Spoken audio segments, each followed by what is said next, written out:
So history in the making, potentially today, ahead of round 19 of the Formula One World Championship in 2012. Either way, Sebastian Vettel or Fernando Alonso will be a three-time world champion. Only today, Sebastian Vettel can seal it. Will it be decided here in the United States of America, or will it go to Interlagos and the final round? We'll find out in another 56 laps around this brand new circuit. Build it and they will come, they say. Well, the Field of Dreams has been tarmacked over and it looks a tremendous sight. The grandstands absolutely packed out. A circuit that offers plenty. Overtaking could be tricky, but it's not going to be impossible. Lapping back markers, especially through the first sector, could be trickier still on a surface that is still very, very slippy and being used for the first time. There is not a cloud in the sky. Blue skies all over Texas, and here in Austin the temperature has risen, along with the excitement and the anticipation for this US Grand Prix. And unsurprisingly, given that 40% of the tickets have gone to the Mexican fans, there's already a Mexican wave starting. They can't wait to see Sergio Perez in action. I can't wait to see what Fernando Alonso can do. Now he's on 7th on the grid, and Sebastian Vettel can do. Now he's sealed yet another pole position, his 36th in Formula One. Well, let's hope we can put a great race on here. I mean, we're going to hear lots today about tyre temperature and the way that they come up and the way that the drivers are struggling to manage them, especially if there's a safety car situation. We know that Ferrari, it didn't work for them. They put a set of scrub tyres on for qualifying, and they've had to pull a few strokes since then, haven't they, to get Alonso back up the grid.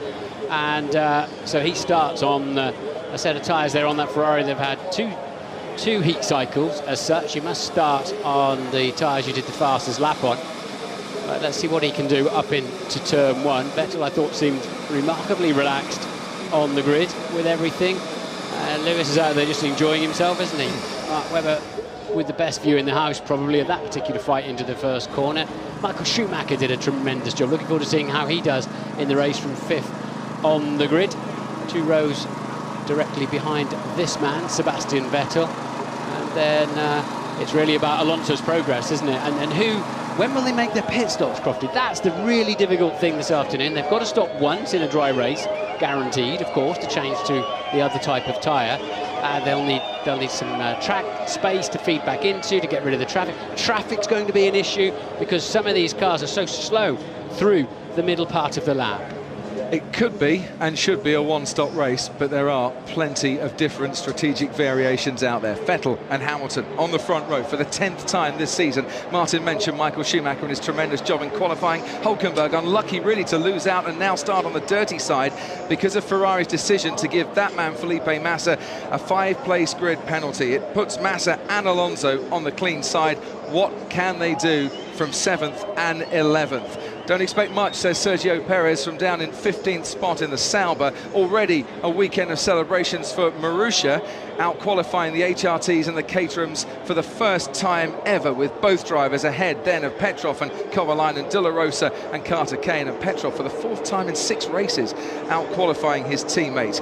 Charles Pique's had a little bit of bother, a smell of fuel in the cockpit as they were getting that car ready to come out onto the grid, but he's down there on the grid as the tyre blankets are now unwrapped for the formation lap, and the top 10 having to start on the tyres they qualified on. Below them, wouldn't be at all surprised to see plenty going for the hard compound tyre to run as long as they possibly can, and some teams saying actually you could do the whole race on them if you wanted to. Obviously you can't, because you've got to make at least one stop. But according to this fancy computer we have here, only Button and Rosberg are on the silver mark. Actually hardly marked at all. Hard compound tyre, the primes the team call them. They apparently, although it's a harder compound tyre, it comes up to temperature more quickly, so we can see there, I think we can see the McLaren on the hard tyre in the middle of the pack there, Jenson Button. So only 2 of them have taken that route at the moment, Crofty. Which might be, as Sergio Perez found out in Monza when he was on a different strategy to the rest of the field, the right way to go. We shall see as the cars now make their way and already making that long 40-metre climb up towards the first turn. Matt LeBlanc, who we spoke to on the grid, Patrick Dempsey alongside him in the Lotus garage, and now riding on board with Lewis Hamilton. The start is going to be oh so crucial here, because it's not just dirty side, clean side, it's the late braking and the dirty line into that first turn, but then with the track dropping away as well, you can have a balance very much disturbed by the undulations and find yourself all over the place and in no man's land before you know it. It's quite a ribbon of tarmac, and a lot of those corners are quite heavily off camber, and of course the contour changes get lost with this high view. We'll see it more through the race.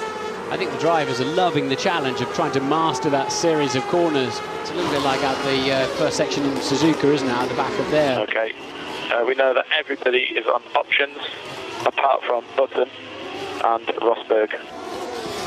Kimi Raikkonen starting fourth on the grid. Don't forget where he started in Abu Dhabi last time out and managed to go on and take the victory. So plenty of warming up of tyres going on. Left foot on the brake pedal. There's only two pedals on these cars, a stop and a go. Obviously the clutch and the gear shift is on the back of the steering wheel, as many of you will know who watch Formula One regularly. Those who don't, welcome, and we hope we can show you what these drivers are really made of this afternoon, because I think it's going to be quite challenging out there. This new surface will not yield enough grip at the moment. Pirelli came there with a very cautious tyre choice, and because they didn't want to affect the World Championship by going too racy. Ironically, they might do exactly that by being too conservative. And here, turn 19, well, Sebastian Vettel just going through it, which has caused so much bother. Watch out for that in the opening laps whilst the tyres get up to temperature. See who will be running off, and plenty have already so far this weekend. Two titles up for grabs today. The Constructors' title that Red Bull will win for a third consecutive year if they score a minimum of 4 points, and the Drivers' title, which, as we've been saying all weekend long, could be Sebastian Vettel's if he outscores Fernando Alonso by 15 points. Jenson Button starts out of position. You mentioned the pedals, Martin, stop and go. It was the go pedal that did for Jenson Button. McLaren won't say exactly what, just it was a problem with the throttle. But he starts way down in 12th place, and Christian Horner, superstitious man, not wanting to count his chickens. Surely Red Bull have something to celebrate by the end of this race.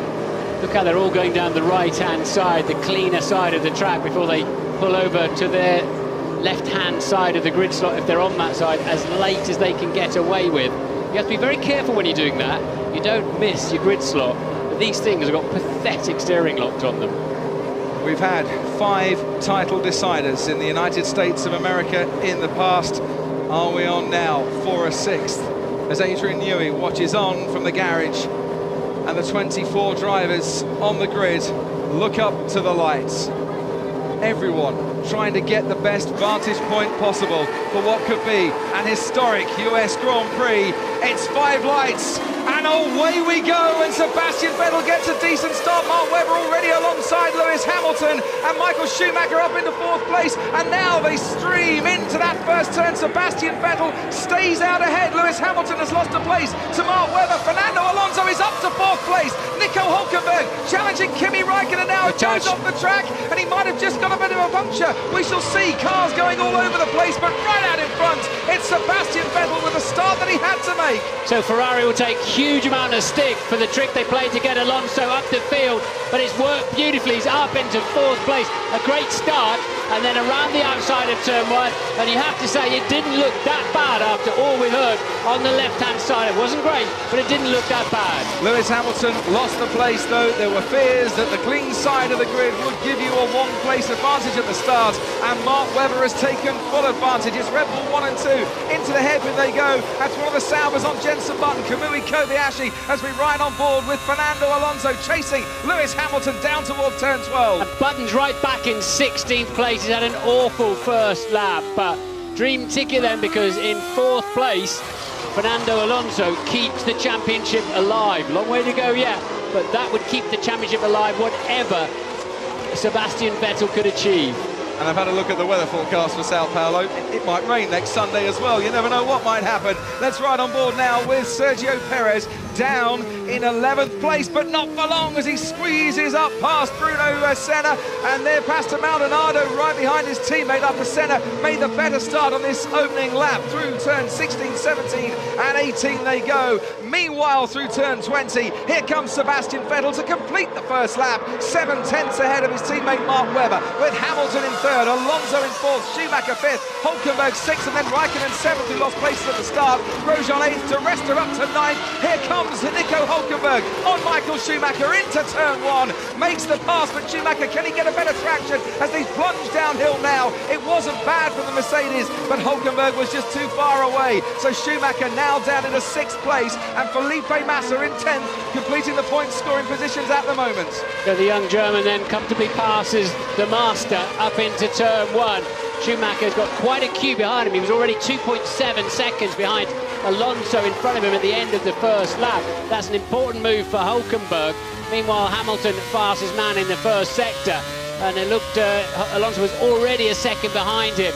So Vettel then with his rear gunner Webber nicely behind him. And here goes Kimi Raikkonen, sorry Martin, down the inside of Michael Schumacher, desperate to make up those places that he lost at the start, and Raikkonen has popped himself up into sixth place past Schumacher as he starts down the back straight. Already Sebastian Vettel coming to the end of it, and we can look now wheel to wheel, Schumacher and Raikkonen, and Grosjean is in there as well, and Grosjean steams down the inside on Michael Schumacher. Raikkonen's lost out, thought he got past Michael Schumacher, but not to be. Grosjean now with the inside line, and Kimi Raikkonen diving down, but Schumacher closes the door, and they're going wheel to wheel, still Grosjean and Schumacher, and Grosjean locks up. Really tight corner this. Schumacher on the inside line, might be able to nick that position back, but no, not quite. Grosjean was very lucky there that Michael Schumacher saw him coming. He was so committed, and apparently coming towards Schumacher at the time. He was let off very lightly there. Raikkonen will be furious to see all that going on. He thought he'd passed Schumacher. All of a sudden, he's now behind Schumacher again and his teammate. Who says you can't overtake and have exciting racing here? There was a fear that this track might not promote overtaking, but it's certainly done quite a bit in the first couple of laps, and now we have the DRS enabled as well to give those within a second of the car in front a bit of a helping hand down the back straight. Sebastian Vettel needs no helping hand. He's 1.4 seconds now ahead of his teammate Mark Webber. Look at this, in clear air, Sebastian Vettel, a 1:46.3. In fourth place, Fernando Alonso, his championship rival, in clear air, a 1:48.9, 2.6 seconds slower as he waits for his tyres to come to him. And in between them, Lewis Hamilton starting to get more heated grip into his tyres, going fastest overall through the first sector as he chases Mark Webber. If you want to ride on board with the championship leader Sebastian Vettel or Fernando Alonso or Lewis Hamilton, you can press your red button, Sky Race Control. Michael Schumacher, you can ride on board as well, as Jenson Button and Pastor Maldonado scrapping away there down to 13th and 14th. And look, I said Lewis Hamilton was going quickly. He managed to get past Webber, but went off the track in doing so, and Webber holds on to that second place. I think Lewis would have had to have yielded anyway, even if he'd have managed to come back on alongside him, as now Webber struggles to slow the car down. So remember, they've got about 160 kilograms of fuel over and above the 640 that the car weighs, including the driver. So it's about 25% heavier at the start of the race, and that is why they're really struggling to slow their cars down. Second slowest corner on the track, turn 16, and it's proving quite problematic in these opening stages of the race with that fuel tank on board these cars. 1.8 seconds the advantage, Vettel and Webber. Hamilton now within that second. He'll try again as we look once more at the start. And it was a blinding start from Fernando Alonso on that 7th spot. The engineers are right. It was about one grid slot, wasn't it, from the right-hand side. And look at Alonso, goes right around the outside and crucially takes Michael Schumacher, but gives him enough space. No contour, a little bit of bumping in the middle there, but no real body-crunching contact in there. So it's a Red Bull 1-2 at that point. And Lewis in third, and probably actually about as good as he thought he could do. And there's the contact between Raikkonen and Hulkenberg. Got a Williams off there as well, Maldonado. Fernando Alonso had obviously been warming up brakes and tyres to a great degree. They can ride on board now into the first turn and position that car just about perfectly, didn't he? He did. And he left Schumacher space in case he understeered wide and ran into the side of him. Now let's look on board from Kimi Raikkonen, who lost places at the start. Yeah, Way too much wheel spin. You've got wheel spin in the second phase, and there goes Hamilton then past Webber. He's got it right this time. Webber will try and fight back as they go towards the next right-hander. But Hamilton, in a faster car at the moment than the second of the Red Bulls, at the second time of asking, has moved up into second place. Now they make their way through towards turns 17 and 18, that Turkey Turn 8 replica, and see how Hamilton is just accelerating away. We've got a race on our hands, without doubt. Hamilton is absolutely flying. We know Vettel's topped every session so far in this event, Friday and Saturday. But even passing other cars, Hamilton has still gone faster than Vettel, including passing Vettel's teammate in that lap. They're miles clear then of Alonso in terms of pace too. If it's the championship party for Sebastian Vettel, then maybe Lewis Hamilton is the man knocking at the door without an invite, saying that his mate John told him it was okay to join in the fun. Let's just watch again. DRS assisted, of course.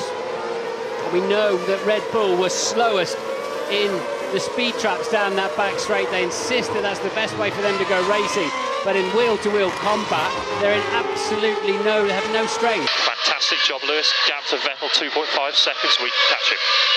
And he's already starting to do so as we head down to Ted Kravitz in the pits. Jenson Button had made it past Pastor Maldonado, but now Maldonado has made the move again past him. So Jenson's still struggling to get heat into those harder tyres. It's going to take him another lap or two to get him fully up to temperature, but it does give McLaren good information on that different tyre so that they know what to do with Lewis Hamilton. We should expect Jenson Button to play the long game, maybe do the majority of the race, just do maybe the last quarter on the medium tyre. But yeah, Jenson really chasing a couple of Williams today. And he's done well to get back ahead of Jean-Eric Vergne, who passed him at the start on the medium compound tyres. As we can look now, past to Maldonado and Jenson Button wheel to wheel down that back straight. Maldonado on the inside line. There's Vergne just trying to dive down the inside as well. Gets squeezed out by Jenson Button, who holds on to that 14th place. But there's a cracking little scrap going on between the Williams, the McLaren and the Toro Rosso. And two men then on the hard compound tyre. Button 14th, Rosberg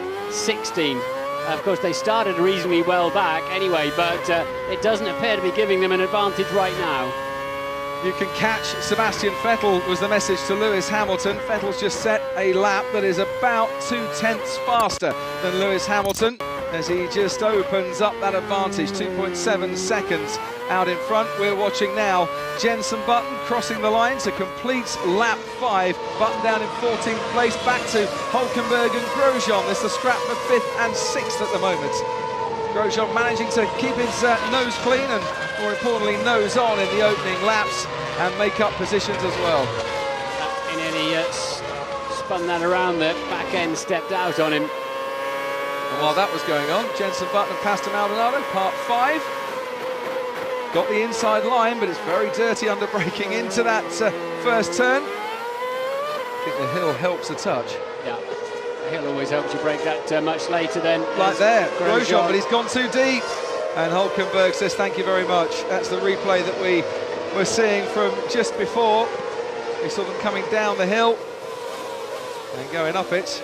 Well, it was a brave attempt, but there's just not much grip there if you leave your braking that inch too late.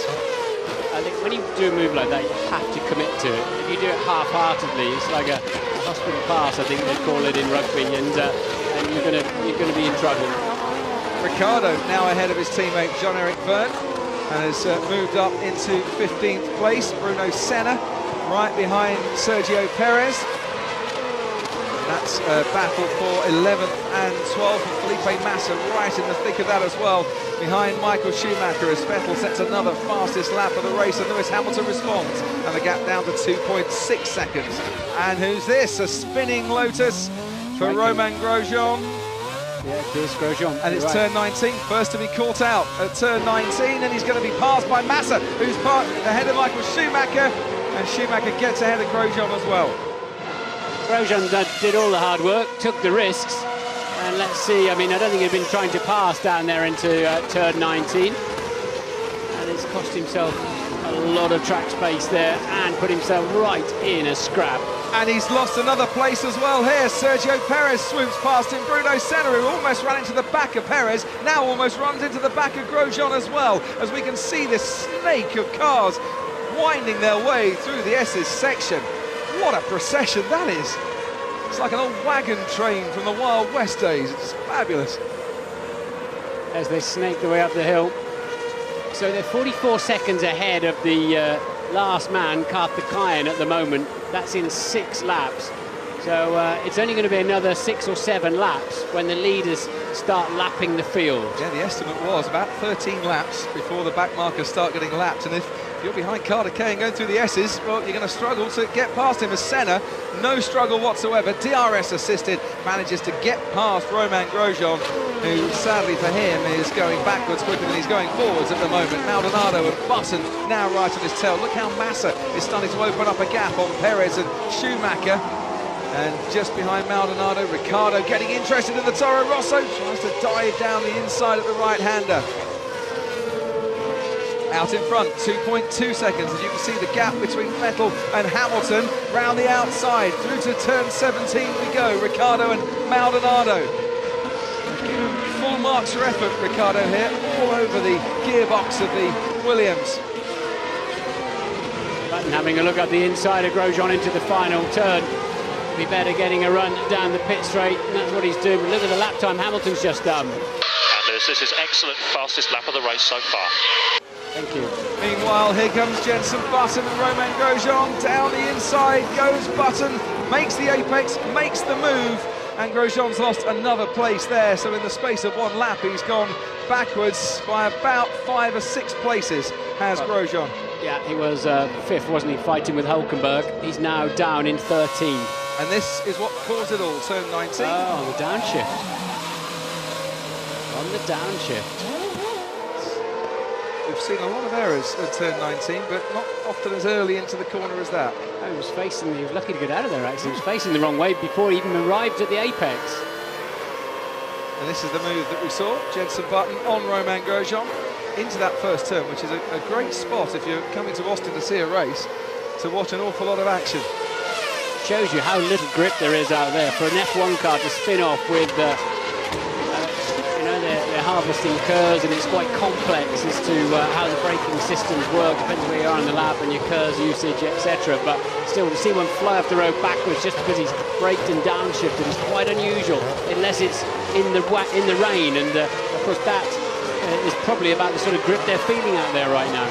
Certainly, looking at Pastor Maldonado at the moment, there seems to be little or no grip whatsoever for that Williams.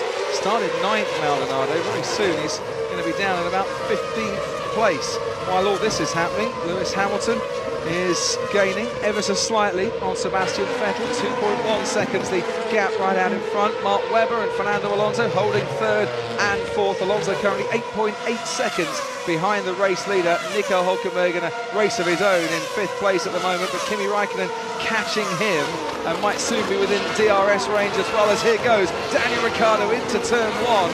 Grosjean keeps leaving that door open, but is there a way of forcing his way back ahead as they make their way through turn 2? Looked like it was for me, as we now see Bruno Senna through that S's section. Having an eventful race is Romain Grosjean. Look at that, Michael Schumacher going wide, almost giving Jenson Button the chance to pop up into 11th place. Schumacher slipped down 6 places since the start. I think he did outperform the car, and to be frank, in qualifying he hooked up some temperature and got the right temperature across both axles and put in a stonking lap, but unfortunately he's not got the race pace to go with it. Into the hairpin we come then. Maldonado behind Grosjean. What about Maldonado's teammate, Bruno Senna? It's Michael Schumacher ahead of him, but not for long. DRS is working here, we can say that for sure. That's it beautifully. Hamilton's about to pop in the fastest lap of the Grand Prix. Some great side-by-side action. We're seeing a lot of skill out here today. Rosberg's still mired down there. Now Ricciardo's been off backwards somewhere. We're about to see it. 17 off track and continued, it actually says, which is Jean-Eric Byrne too. Byrne's been off. Now interestingly, Lewis Hamilton has just taken half a second, there you are, out of Sebastian Vettel's lead on the previous lap. The gap down to 1.6 seconds as they come through now, turns 6 and up to 7. And purple every sector, 6/10 faster than Vettel.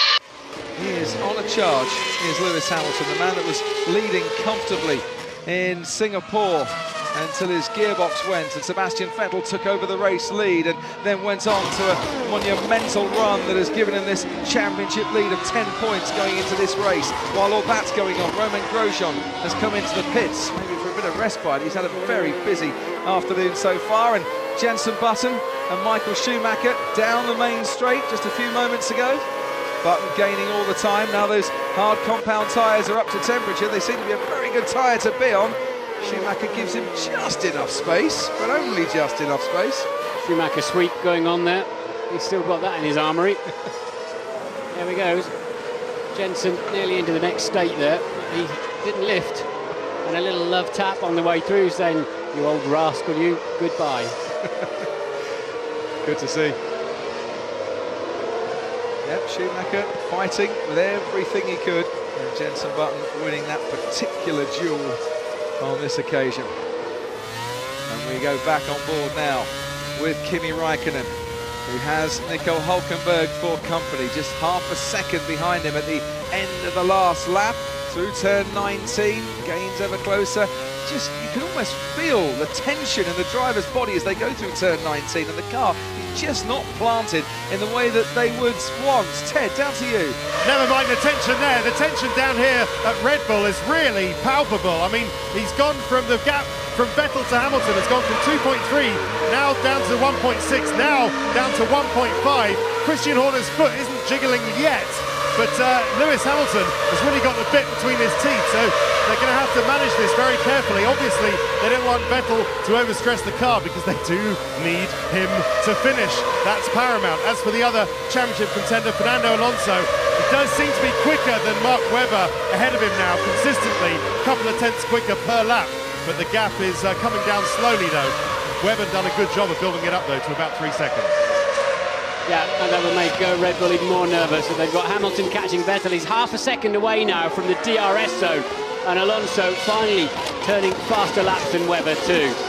So many battles all over the place. If you want to focus on the Vettel-Hamilton battle riding on board, you can. Sky Race Control, of course, while we watch Kimi Räikkönen and Nico Hülkenberg, DRS assisted. Räikkönen squeezes up to within just a couple of car lengths, but then much better exit out of turn 12 for Nico Hülkenberg, and his teammate Paul di Resta has Felipe Massa not only for company but now ahead of him. Massa up into 7th place. Started 11th on the grid and now making his way up into 7th. Di Resta himself, decent start for him, qualified down in 13th, now running 8th. That Ferrari of Massa's has been quicker than his teammates, I reckon, certainly all through Saturday, and that new seal on the gearbox doing an amazing job for him. But up then, I mean, he obviously got himself a reasonable start, but that's a nice P7. Look at it. Why he's coming that far back? DRS is working a bit too well at the end of this season. And Paul di Resta will be going like, what? Where did he come from? About 50 metres behind's the answer.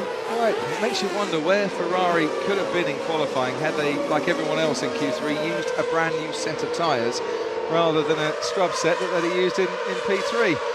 Former Ferrari driver Rubens Barrichello watching on, saw him last night, Brazilian Churrascaria. Said it was great to see you back. He said, yeah, I'd like to come back for a little bit longer and get us a drive for next season. Sadly, I don't think he's on anyone's shopping list, even though there are a few seats still left to be filled for next year. As for the first time in a while, Sebastian Vettel has actually managed on lap 11 to extend his advantage, but Hamilton's coming back at him on this lap with a great first sector. He's about 2 tenths ahead now on this lap through the middle sector. Back we go to 5th and 6th, Hülkenberg and Räikkönen, who paid the price for being on an even numbered grid slot, and now he's gaining on Hülkenberg again. But that Force India, not bad, is it, in a straight line? This time, much better exit out of turn 12 for Räikkönen. Hülkenberg's got the inside line going into 13, and he's hanging on in there, is Kimi Räikkönen, giving it absolutely everything, but can't quite get close enough. Lock up from Hülkenberg as he breaks that little bit later. Now, can Räikkönen dive down the inside through 17? Not on this occasion. Still Vettel slightly faster than Hamilton, despite some pretty spectacular sectors there from Lewis Hamilton. Do not leave this motor race. You're seeing some world-class driving up front. A real head-to-head. Kimi being held up by Hülkenberg, so Hülkenberg 5th, Kimi 6th. but you're really killing them with the lap time. You're catching them very, very quickly. You can tell Felipe Massa that message, but you wouldn't want to tell Rosberg, sorry, Raikkonen, would you? No, the obvious message. Not at this moment in time. He's got Hulkenberg for company and he's finally gone past him. They nearly banged wheels.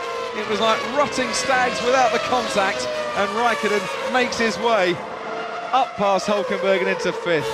What a tremendous opening 13 laps we've had here. Lewis Hamilton being told we're in the window now for our pit stop strategy. Please confirm that you've understood that. We can see once again how Raikkonen did it, forcing Hulkenberg to take that inside line. Going to go on a long while yet.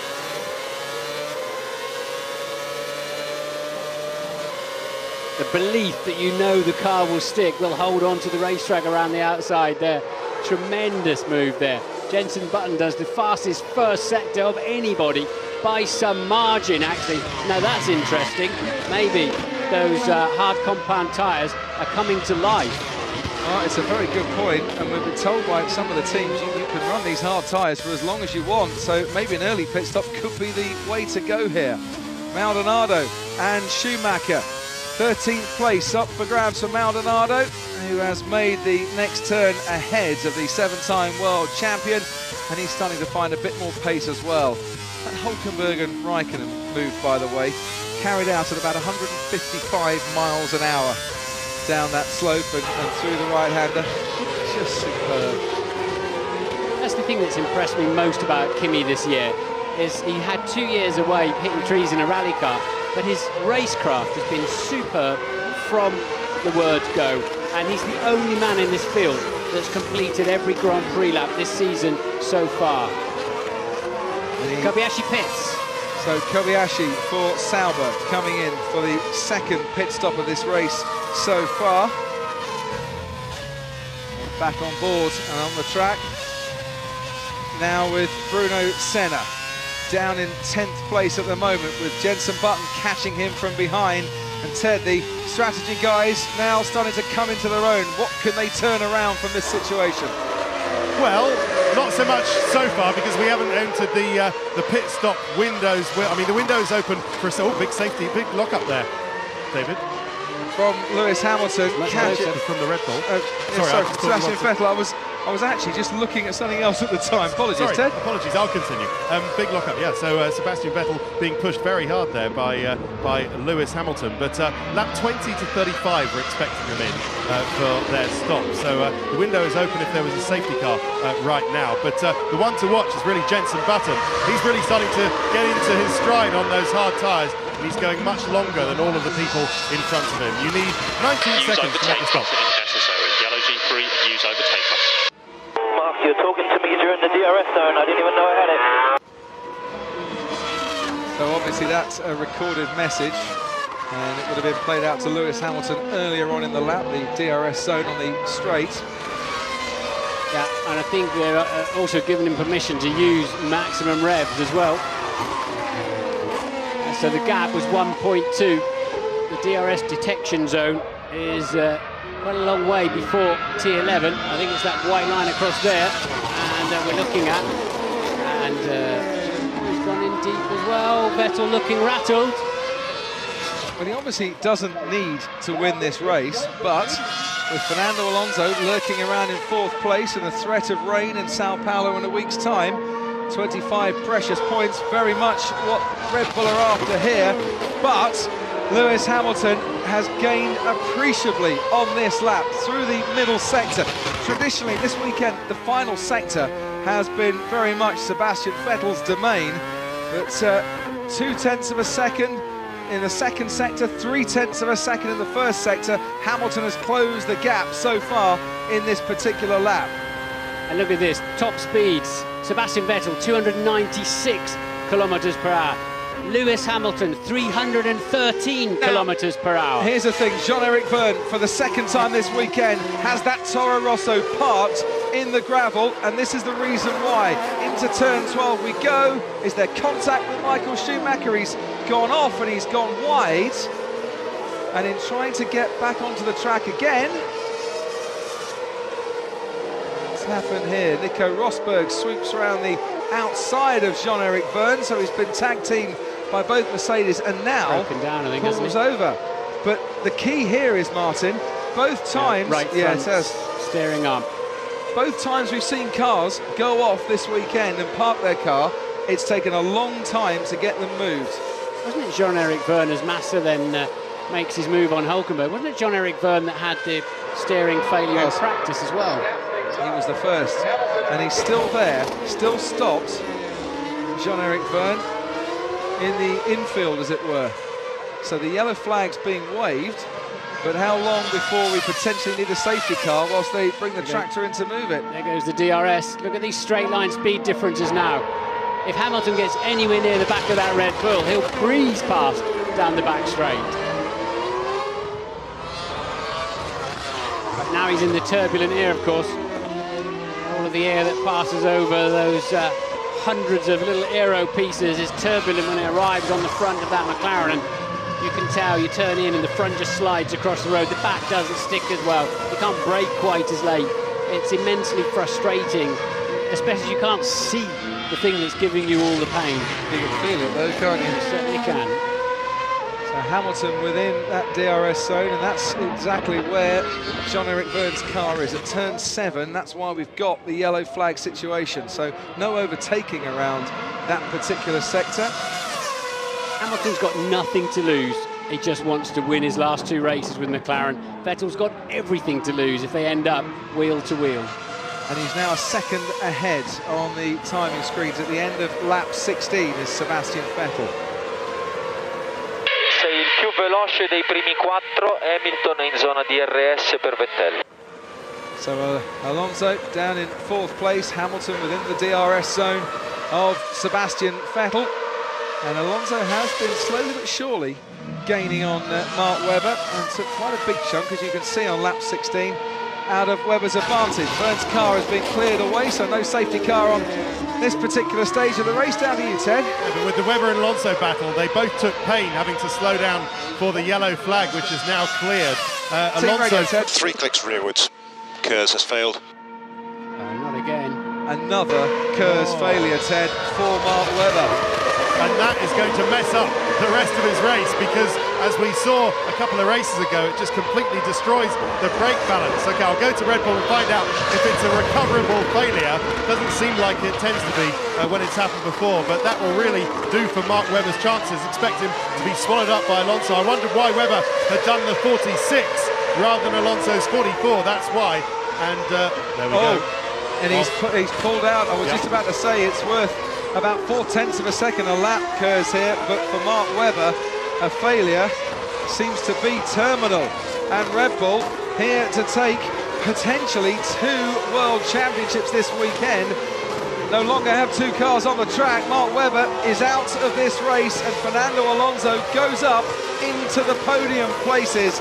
Massive disappointment for the Australian driver and for his teammate Sebastian Vettel as well. Currently 20 points clear of Fernando Alonso, who's still hanging on in there, ready for the fight. In there. They need 4 World Championship points. If they're, as Button now makes his way up into 10th place with that one.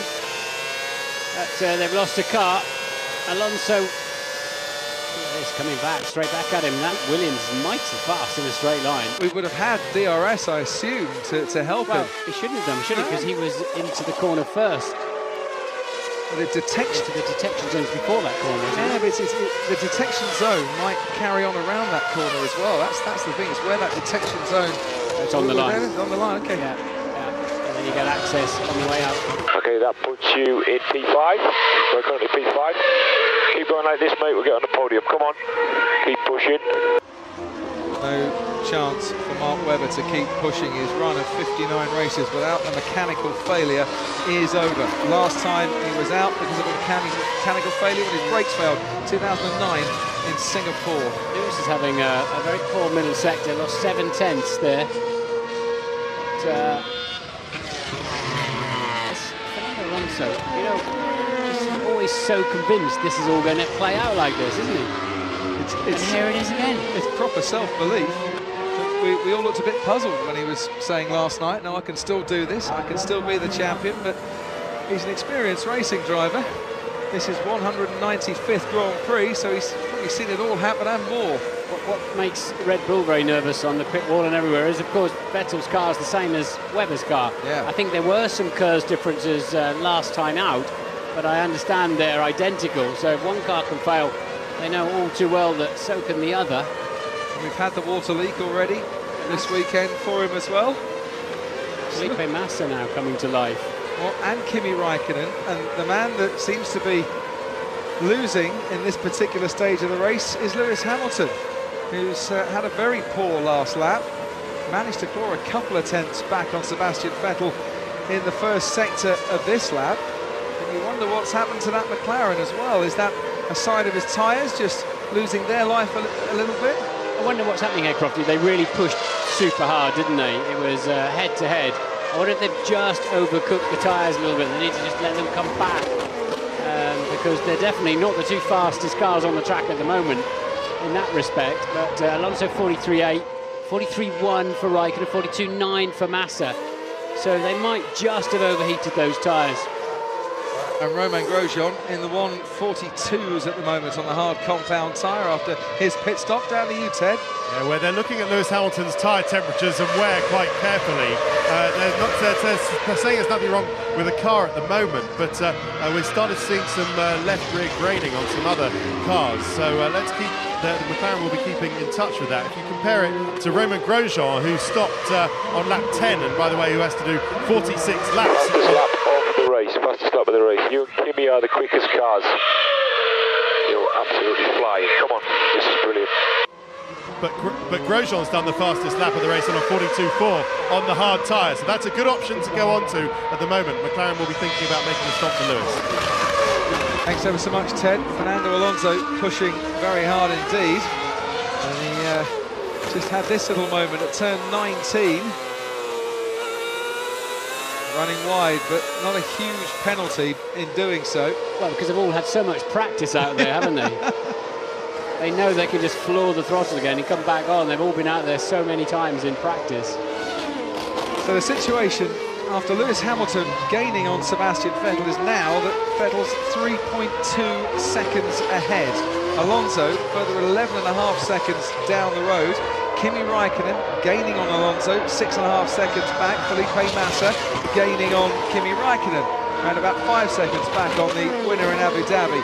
Paul di Resta running in 6th place and running a very strong race for Force India at the moment. Behind him, Sergio Perez, who's made gains from the start here, started 15th, now running in 7th. Bruno Senna is 8th and Button 9th, making gains as well. He started on the harder compound tyre, and Daniel Ricciardo completing the points positions for Toro Rosso. There's a lot of cars within a second of each other, and are we going to see Lewis Hamilton, I think, coming into the pits? Ricciardo was the first man, of course, to drop out in qualifying yesterday, along with the 6 newer cars, and it is Lewis Hamilton, hard tyres going on. Siamo al target lap, stiamo pensando di fermarci ora, ti confermo.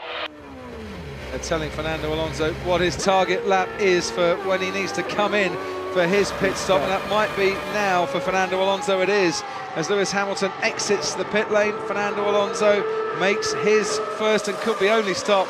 Cracking stop from the McLaren team, 2.4 seconds. Rear, difficult. Yeah, that's not going to be 2.4 seconds, is it, at all? Maybe 4, near 5 seconds stationary for Fernando Alonso. Down to you, Ted. Oh, and that's so unlike Ferrari having a problem in the pit stop. Right rear, as you say, the problem was getting the tyre off. It looked like the gunman just couldn't get purchased. Got it on all right, but that's valuable time gone there for Alonso. Bruno Senna pits as well. Sebastian Vettel still out there. Now, do they have to react straight away? Yeah, they've got to react, because it looks like, you know, if you watch Grosjean and co on these tyres, they're flying now. Button's been on them since the start. He's up into 8th, having lost so many places. I think it was 16th at one point. So Vettel, surely Red Bull will respond immediately. Fascinating watching Fernando Alonso on board as he came out there. They're really struggling with grip on the opening stages of his lap. And that was the problem. How much will that cost Fernando Alonso? Not in terms of him gaining on Lewis Hamilton, but the fact that Räikkönen and Massa behind him was significantly quicker before he made the pit stop. And there's Jenson Button and Sergio Perez having a decent little scrap for 7th and 8th. Button trying to stay in the slipstream, moves out. They're going to be teammates next season. Is this the first time that Jenson Button can say, hey mate, you've still got some work to do to get better than me? He does make it up into 7th place as Sebastian Vettel now pits from the lead. Excellent faster, pit stop. Yeah. Did he stop? Incredible. It was just one fluid movement. Around about 30 yards from our commentary box, it was an absolute blur, but slower than McLaren. Not as fast, 0.3 of a second slower. So Vettel comes back out then into the race, and they found him a nice, clear bit of track. As we watch Bruno Senna and Sergio Perez, who now being passed by Jenson Button, has got problems with Senna behind him. Perez, that was before the move. There's Button flying past. So that's the second time Senna's been passed into there in this race. Perez passed him on the first lap down in there. Let's close that door. It's getting drafty. And he lost another place then, did Senna? Yeah, the Toro Rosso coming through Daniel Ricciardo. Senna, who you can understand maybe struggling a bit, Martin, because he's just been in at the same time as Lewis Hamilton did for a pit stop. And it might be 2 or 3 laps before these tyres get up to the right temperature. So you could see those that have just made their stop struggling for grip for the next few moments at least. So Raikkonen runs second, and that's interesting. He'll be in the lead now, won't he, now that Vettel's made his pits? But he's only 2.2 seconds ahead of Hamilton. So Vettel's going to feed right back into the middle of that as well. So Raikkonen's got himself, having not stopped, right in the battle. And is that, I'm looking at the computer screen there, what's happening on the real screen, Crofty? I think that is Sebastian Vettel ahead of Kimi Raikkonen out on the track. Now here's Jenson Button and Fernando Alonso. See Alonso struggling for grip there. Jenson Button's been on these tyres for the past 21 3/4 laps. We were talking to the teams this morning, and there was this big fear, wasn't it, when you made your pit stop, it's going to take you quite a long while to get the tyres working. Okay, Jenson Alonso on new tyres could be struggling to warm them up. There's a good gap in front of him. That's the free air. So it's yours for the taking, Jenson Button, if you can get past Alonso here. And the battle for 5th and 6th place, but Button obviously hasn't stopped yet. Look, Martin, how he's gaining, going up to the hill, just runs out of straight and can't dive down the inside on this occasion. Yeah, that extra pit stop time really put Alonso back in the pack a bit, didn't it? By 3 to 4 seconds, and hurt him quite a lot. Now he's got a fight on his hands with Jenson Button, who's really in tune with these tyres and this racetrack, as Perez exits the pit as well. So yeah, Vettel's a second ahead of Raikkonen. You just need to keep running and running. The pace is absolutely excellent. The pace is fine. You need to keep running like this. Fernando's struggling on the hard tyre. In fact, most people, when they put the hard tyre, they're not immediately quick. And that's the story. They're eventually quick, but not immediately quick. Remember, Jenson was nowhere at the beginning of the race. So he's had a lap and a half, Fernando Alonso, on these tyres. Is that enough to get them into the working range? Can Jenson Button get him? The answer is yes, he can, quite easily indeed. And that, for Fernando Alonso, is exactly what he didn't want to happen. No free air in front of him now. Jenson Button has passed him. Eventually, Button's got a pit, and Alonso will pass him once more. But now he's got to cope with running behind that McLaren for a few laps. He's got to cope with staying ahead of Ricciardo as well. And he wasn't using his curves, it didn't seem to me, Fernando Alonso, to defend that too hard. Well, I think it's impressive. He didn't bother diving all over the racetrack. He just knew it was a done deal. Why waste time and risk any damage? He's passed me. Meanwhile, Kimi Raikkonen and Lewis Hamilton, this for 2nd and 3rd. Raikkonen hasn't made his stop yet. Hamilton has. Down to you, Ted. I'm just wondering, David, how much that was Fernando Alonso allowing Jenson Button past. They would have heard from that radio message that Button is pretty much in a different race, strategically speaking, than Fernando Alonso, and it might have just caused him a little bit of trouble if he'd gone into fighting Button. So, well, we'll find out after the race if Alonso let him through there, but decent pass anyway by Jenson Button. Just quickly, strategically speaking, Raikkonen he's going to be, when he pits, he's going to be in a real cat and mouse fight with Alonso. I think he could pass Alonso in the stops here, Raikkonen. Well, if he keeps banging these laps in, he could, but he needs to stay ahead of Lewis Hamilton, and that's not going to happen. Hamilton makes his move down into turn 12. And Hamilton's not very far behind Vettel, is he? That's a key move to get past Raikkonen, who's out of position really due to the pit stop. But that's really interesting that Lewis is still right in there, despite having to spend all that time getting past Raikkonen. Massa's not too far, but Massa's flying in this race.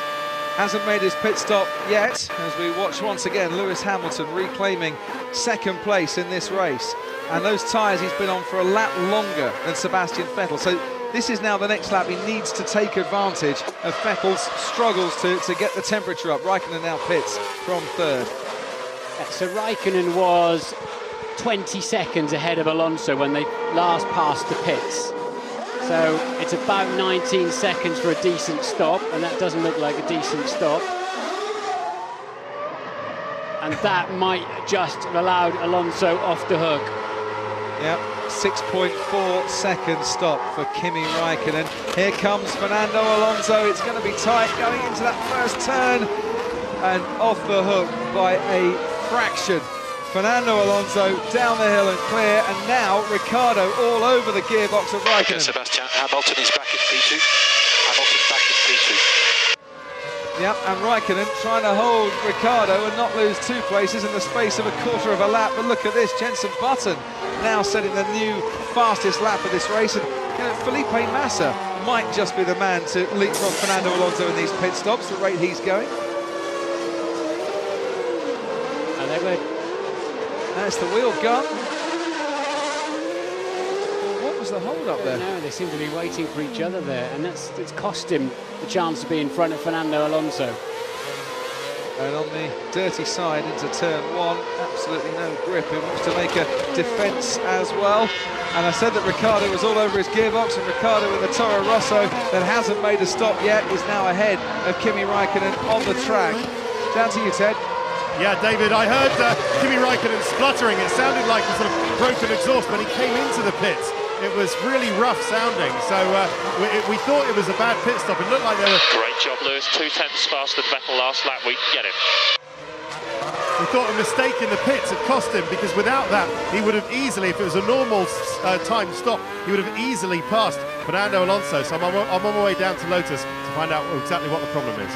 Thank you very much. Vettel by 2 seconds from Lewis Hamilton. Felipe Massa currently in third, hasn't made his pit stop, and about 5.3 seconds behind Hamilton. Jenson Button hasn't stopped yet, running in fourth. Alonso runs fifth from Ricciardo, Raikkonen, Rosberg, Grosjean and Hulkenberg completing the points scoring positions on lap 26 out of 56 here at what has been a hugely absorbing and thoroughly entertaining US Grand Prix so far. I hope the second half's as good. Better to come yet, I think. The fight between the helicopters down the back straight there. But Hamilton, again, 3 tenths faster in the first sector on this lap alone. This is how it stands in the Drivers' Championship at the moment. Alonso is still in with a shout, and mainly because of Mark Webber's KERS problem. We'll hear from Webber in a moment. Yes, he has not stopped yet. He has not stopped yet, but Massa will stop soon. He may be in front of us when he stops. Raikkonen wants to be kept informed on this occasion of what is going on. Let's hear from Mark Webber now, talking to Natalie Pinkham. Mark, what was the problem today? Alternator, ultimately in the end, so we lost the batteries on the car, we lost KERS, we lost gearbox sync, and you know, the laps before I retired I was in trouble. We knew we were probably, you know, it was a long way home from there. Massively disappointing for you, but given that it is an alternator issue, it must be a concern also for Vettel's side of the garage. Yeah, I think so. I think, yeah, disappointing to lose a very good result here today for myself and for the team, and for sure there's more nerves for our reliability in general. Thank you. Now, we'll talk alternators in a moment, but here's Felipe Massa just struggling to come out of the pits, and he hasn't managed to get ahead of his teammate Fernando Alonso during the pit stop, so Alonso pops himself back up into that fourth place where he needs to be at the moment, given that Sebastian Vettel is leading this race. what Massa can do is defend Alonso from Ricciardo and Raikkonen. So now he's very much in play after his 5-place drop on the grid. His pace has been good too. Jenson Button round both HRTs in the space of one corner. Fernando Alonso has got to make that move himself, but at least it's happening now at the end of this S's section, so he's not going to get held up as much as he would do at the start of the S's, where he could lose 2 seconds just following the 2 HRTs where you haven't got a chance to get past. Now alternators, Martin Brundle, cost Sebastian Vettel, did it in Monza. They've been running the old spec. And Valencia. In Valencia, of course, as well. They've been running the old spec, but eventually they've had to go on to the new one, and I wonder if that's going to cost, as Massa and Ricciardo swapping places there, and Raikkonen right on the back of it. This is the warm-up phase, of course, for Massa. He's struggling, so Ricciardo's been absolutely flying. He started 18th, he was out in Q1 yesterday. He's now up into P6. There's Daniel Ricciardo, of course, hasn't stopped yet, nor has Button in P4. Hamilton now back within 1.5 seconds of Vettel as well, having just done the fastest lap of the Grand Prix. It's kicking off all over the place. Yeah, and you're going to be worried, aren't you, if you're on that Red Bull pit wall about alternators. Yes. It has been an Achilles heel at times this season. Raikkonen right on the rear wing of Felipe Massa, struggling for traction coming out of that final turn. Massa in 6th, Ricciardo up to 5th, Raikkonen, how long is he going to stay 7th? Not for much longer as he squeezes past Massa, tries to make the move back on exit of turn 1, Felipe Massa, but not enough grip coming out of that corner. And I think these two are going to be locking horns again before we reach the checkered flag. We're only at half race distance here in Austin this afternoon. There's been a bit of radio chat about possibly having to go on to a 2-stopper. They're definitely losing performance. I mean, we were told this morning, basically both the tyres will do the entire Grand Prix, but there was clearly some time there where Vettel and Hamilton had peaked and were beginning to go quite a bit slower. The initial target lap for the one-stoppers was round about lap 24. They could make it to that, then they'd be clearly in a one-stop range. Well, Raikkonen did make it to lap 24, Massa made it to lap 26, but Vettel 21, Hamilton 20th lap, Fernando Alonso lap 20 as well. Not quite the target that they would have been looking for. Look at that, Hamilton just lost 9/10 of a second out of the lead there. Where are they? Are they in traffic? I think they could well be in some traffic. Well, you either get stuck in the S's or you get stuck through turns 12 down to 17 and 18. And there's really, you just got to take the penalty, haven't you, as we watch once again Raikkonen and Massa. Kimi Raikkonen in 6th place at the moment, but Ted, you didn't hear that everything was okay with his exhaust when he came into the pits. No, but the team insists that everything is okay with the car. They believe the problem in the pit stop was that Kimi, for some reason, was struggling with the clutch, and he was actually spinning up his wheels while the car was still up on the rear jacks, and so there's a little confusion while they didn't know what to do, whether to drop him or get him to stop. But they're investigating it now. That's what cost them 3 or 4 seconds in the pit stop, but they insist the car is okay now, and Kimi's on his way. And Grosjean on his way once again, up above Nico Rosberg. Rosberg's tyres must be crying out a little bit. He hasn't managed to stop yet, Grosjean has. And now has 8th place for his troubles, and Narain Kardakayan just ahead of him. Only 2 drivers out in this race. Jean-Eric Vergne, who in practice had a suspension problem that forced him out after he hit a curb. Didn't see him hit a curb today, but he had to pull out of the race nonetheless. And Mark Webber with an alternator problem again for Red Bull, who lead this race with Sebastian Vettel 2.5 seconds ahead of Lewis Hamilton. And here's Massa and Raikkonen getting very close together as Grosjean laps De La Rosa, and Hülkenberg has Bruno Senna for company. Hülkenberg, who was racing as high as the top 5, now down in 10th place at the moment. So now that Massa's got some tyre temperatures, interesting, he can quite easily come back at Raikkonen. And then Ricciardo's only a second or so up the road, having not stopped. So still Button and Ricciardo, 3rd and 5th, haven't stopped. Yeah, and also Nico Rosberg, the 3 that haven't stopped in this race so far. Jenson Button's pace, considering that he hasn't stopped, still not bad, is it? Only a couple of tenths off his teammate. Turned out, if he'd had a better first lap, Jenson would have been right in the thick of it by now. Just had to take the pain at the start, really, with faster starting cars around him. It must be brilliant to drive a Formula 1 car through here. The corners just keep coming at you. You just turn in, and it does progressively slow down towards the end. You can really attack and make the difference through there, I'd imagine. And great scenes from these helicopters. Tyre still good, pace very strong, still gapping the cars behind. Okay, Jenson, Massa stuck in traffic. We're pulling away from Massa. So Button racing Massa as far as he's concerned at the moment. Past the RV park they go, down the straight once more. Jenson always shows a good awareness of what's going on in the race around him. Always has done. But he was 2.3 seconds quicker than Massa, who's held up behind Raikkonen in the traffic at the moment. So that's the good news there for Jenson. Now Alonso's doing a personal best, first and second sector. He's got his tyres where he needs them. I think Pirelli will hear the radio first. And Lewis, tyres that came off the car are good. We can afford to push on this set. So I wonder if there's a bit of fuel management going on in there as well in that phase when they slow down a little bit, because they often, well, almost always start the race with not quite enough fuel. They don't want to carry any extra mass.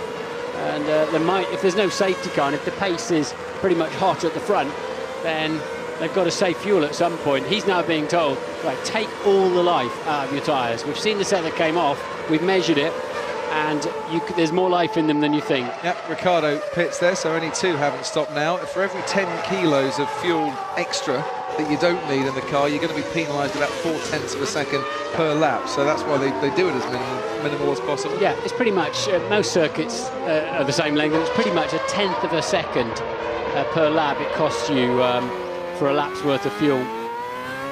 Haven't seen him on our screens for a while, but Paul di Resta has just pitted again for the second time in this race in a Force India that was running up in the points, but now down in about 14th position. Another back marker ahead of Sebastian Vettel. It should be Timo Glock in the Marussia. And Petrov and Kovalainen both now ahead of the two Marussias after being out qualified, but still not anywhere near that 12th place. That will get the team 10th in the Constructors' title back again. Trying to find out how much that would be worth to a team like Marussia as Hamilton gets the new fastest lap, and if they could get 10th, might be worth about $19 million to them. And Vettel's going to catch the traffic in the middle of the snake. That's not where you want to be catching a slower moving car, is it? No. Costs you a little bit extra through there. The turbulent air, and then basically you're having to take wider lines in, and look how much Hamilton's gained on him. Well, this has cost him. Look, he's still behind Timo Glock as they make their way down towards turn 11 now. Finally, he's free from him. Now, Lewis Hamilton should be able to get the Marussia now down the straight. He won't have lost any time whatsoever in that little exchange. How much has Sebastian Vettel lost, though? Vettel can use the DRS because he... Sono le hard, Fer, sono le hard, per questo tira così forte. So Hamilton not being able to get Glock. Just thought with a good exit out of that hairpin, he'd have been able to do it. I agree with you. I thought he breezed past him. What's Glock doing with the blue flags? He goes and parks it on the apex there. So, well, it was about even Stevens, wasn't it, there? For the two leaders. Being arbiter and judge and jury, Timo Glock. Don't want to hold one person up, want to make it nice and fair. Either way, Hamilton just his progress derailed a bit, and Sebastian Vettel with that DRS use was 2.1 seconds ahead at the end of the last lap, and that's now 1.6 seconds. So he lost half a second in that lap, but it could have been far worse. What Alonso was asking there on the radio is what tyres is Button on? I can't believe his pace on old tyres. He's a little bit surprised to see a McLaren that started 12th on the grid up ahead of him on old tyres. But JB, he's the man you'd want to drive your fleet cars, isn't he? He'd definitely use less tyres. And I mentioned Paul di Resta having to stop for a second time. Oh, we've got to 10 the minute. Great lap. You gained half a second on Vettel. There is more traffic ahead. And he's gained half a second on this lap so far as well. Down to you, Ted. Yes, I've just seen come into the Force India garage and seen the tyres that di Resta came off his car, and they had two very large flat spots on, and we believe he spun at turn 19, and we think he did another lap, and then I can tell you he certainly came on the radio and said that the car wasn't really drivable and that he should come in and change tyres, and that's put him well down the field. Shame though, he was having quite a decent race before that. That is one grandstand seat I wouldn't want. I bet it's a great view, but I don't like heights. Despite flying helicopters, I don't like heights. How does that work then? I don't know. Just going to ask you actually, you fly helicopters, how much lower would you like to go than our helicopter pilots this weekend?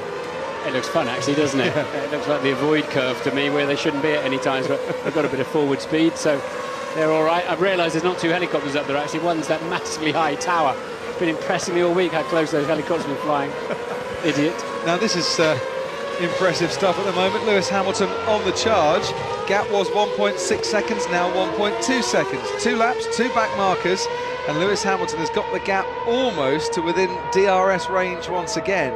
And through the first sector, he has been quicker than Sebastian Vettel on that last couple of laps, aided, it has to be said, by back markers. Doesn't seem like there's anyone to hold Sebastian Vettel up on this lap. 4/10 faster than Vettel last lap. Almost DRS. You almost got DRS. And then he caught him massively through 6, 7 and 8, 9 over the top here. And wow, Hamilton's just got the car underneath him. And he's found a great flow through there as well. Yeah, absolutely right. Really aggressive line. Now, is he within DRS range? Oh, for sure. We'll see. Vettel on the curves. DRS for Lewis Hamilton. Yes. You can see it going green on the graphic. So he's accelerating. And a difference in speed by the end of the straight at what, 15 kilometres an hour, was that? Wow, look at the way he closed up on the brakes as well, for good measure. He had extra, probably 10 miles an hour more speed and could still brake later. He's trying once again, isn't he, to be the championship party pooper as far as Red Bull and Sebastian Vettel are concerned. That's happened often enough to Lewis, hasn't it? Certainly has.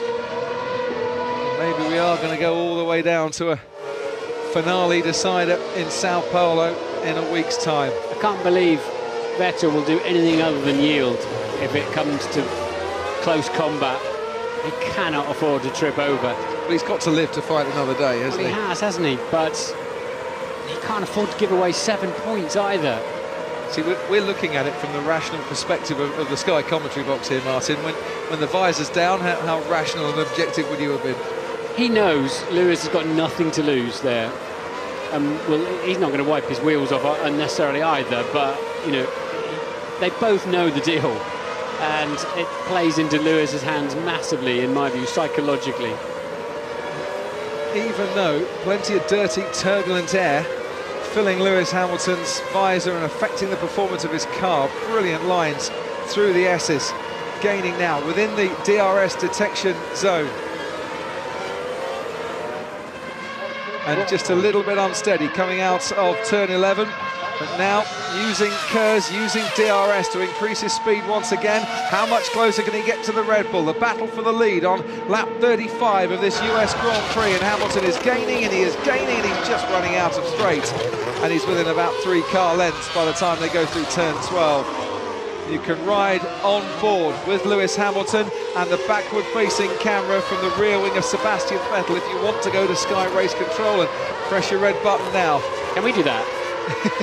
We could do anything. I'd like to do that. That'd be brilliant. I've got a feeling Hamilton's on the form of his life, actually. He just looks so easy behind the wheel of that car. He looks comfortable. His normal flamboyant gear change going on as well. And he just looks like he's on top of his game. Is it fair to say, he's battling for the lead here, but he should still be in this championship race if it wasn't for the mechanical failures that he's had, the victories that have been taken away from him. Yeah, he's tripped over a few people as well, hasn't he? But reliability took the wind out of his sails. In Singapore, it looked like he was he was the main challenger to Alonso, didn't it, until that gearbox failure. This presumably is for Mr. Button. The last man to make a pit stop is Jenson Button, who was running in 3rd place. Now he's got a brand spanking new set of the medium compounds. So he's out of sync with everybody else. In the same way that... Out of sync with that lot going into turn 1 as well. Yeah, he's now got the climb up to the hill. I would dare say he's going to come out at, just ahead of Romain Grosjean. He does come out just ahead of Grosjean, but Grosjean's going to get better traction, as you can see, out of turn 1. So Button's got a few places to make up there. Slots back into 7th place in this race. Ted. Yeah, but behind Felipe Massa, which is disappointing for McLaren. Maybe they left that a lap or two too late. Just quickly on Lewis Hamilton, McLaren have given him a little more engine power boost and KERS setting as well to help him try and overtake Vettel. But a thought on Vettel, if he's nursing his alternator, it's very difficult because the problem with this alternator is just an internal part that effectively makes the alternator overheat and then machine itself to pieces. And that can't really be eased by just backing off, but that appears to be what's happening. 20 laps to go, and there is our race leader, Sebastian Vettel, and the man who is gaining and catching and trying to take that lead off him, Lewis Hamilton. You know, Crofty, how often the best races are those sort of wet, dry, damp, sort of changeable races when there's not enough grip. You know, Bernie had the idea of putting sprinklers on some cars, but we're part way towards that here. They've not got enough grip, and it's making the racing better, isn't it? Drivers can't come out of the pits and just light up and go. They've got to build it up again. Lewis suggests save some KERS for a lap so you can use all of it to attack on the next one. Just have a little think and try and lull Sebastian Vettel into a false sense of security and catch him unawares just a little bit. But you're dead right. So is the solution then to totally re-tarmac a track and have it brand spanking new just before every Grand Prix? Bring the wrong tyres? Yeah, bring the wrong tyres is the answer. Like Pirelli with, you know, Pirelli gave us those tyres that were falling away quickly earlier on the year. How often now do you see bits of rubber laying all over the side just off the racing line like we used to do? They've definitely toughened them up. But the problem Lewis has got is he's already bouncing off the limiter in 7th gear. What will help him, though, is the Red Bull can barely get out of its own way in a straight line. It has been consistently slow in a straight line in the last few races. Corners mightily fast, of course. And he's, with that use of KERS, Lewis not using his KERS so much, Vettel's increasing his lead. All of these cars have stopped, but we are much faster than all of them, much faster. Yeah, he's on a 27.495 first sector, so they've lit up straight away. The medium tyres on Button's car. He's got a good chance then. Jenson's got a good chance of 4th place here. And at McLaren, keeping their fingers crossed for Lewis Hamilton. At Ferrari, I would imagine they're keeping everything crossed for Lewis Hamilton as well, because it would mean an awful lot to Fernando Alonso if Hamilton could take this race lead.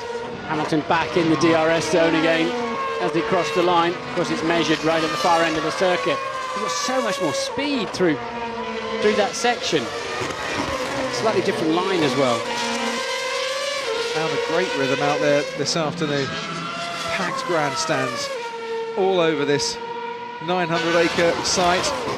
American fans have flocked to Austin, to the Circuit of the Americas. We had 65,000 on practice day. We had 80,000 plus yesterday, and a promising 6-figure attendance here this afternoon for the first ever Formula One Grand Prix at the Circuit of the Americas, where Mario Andretti says Formula One has found its home in the States and it's here to stay.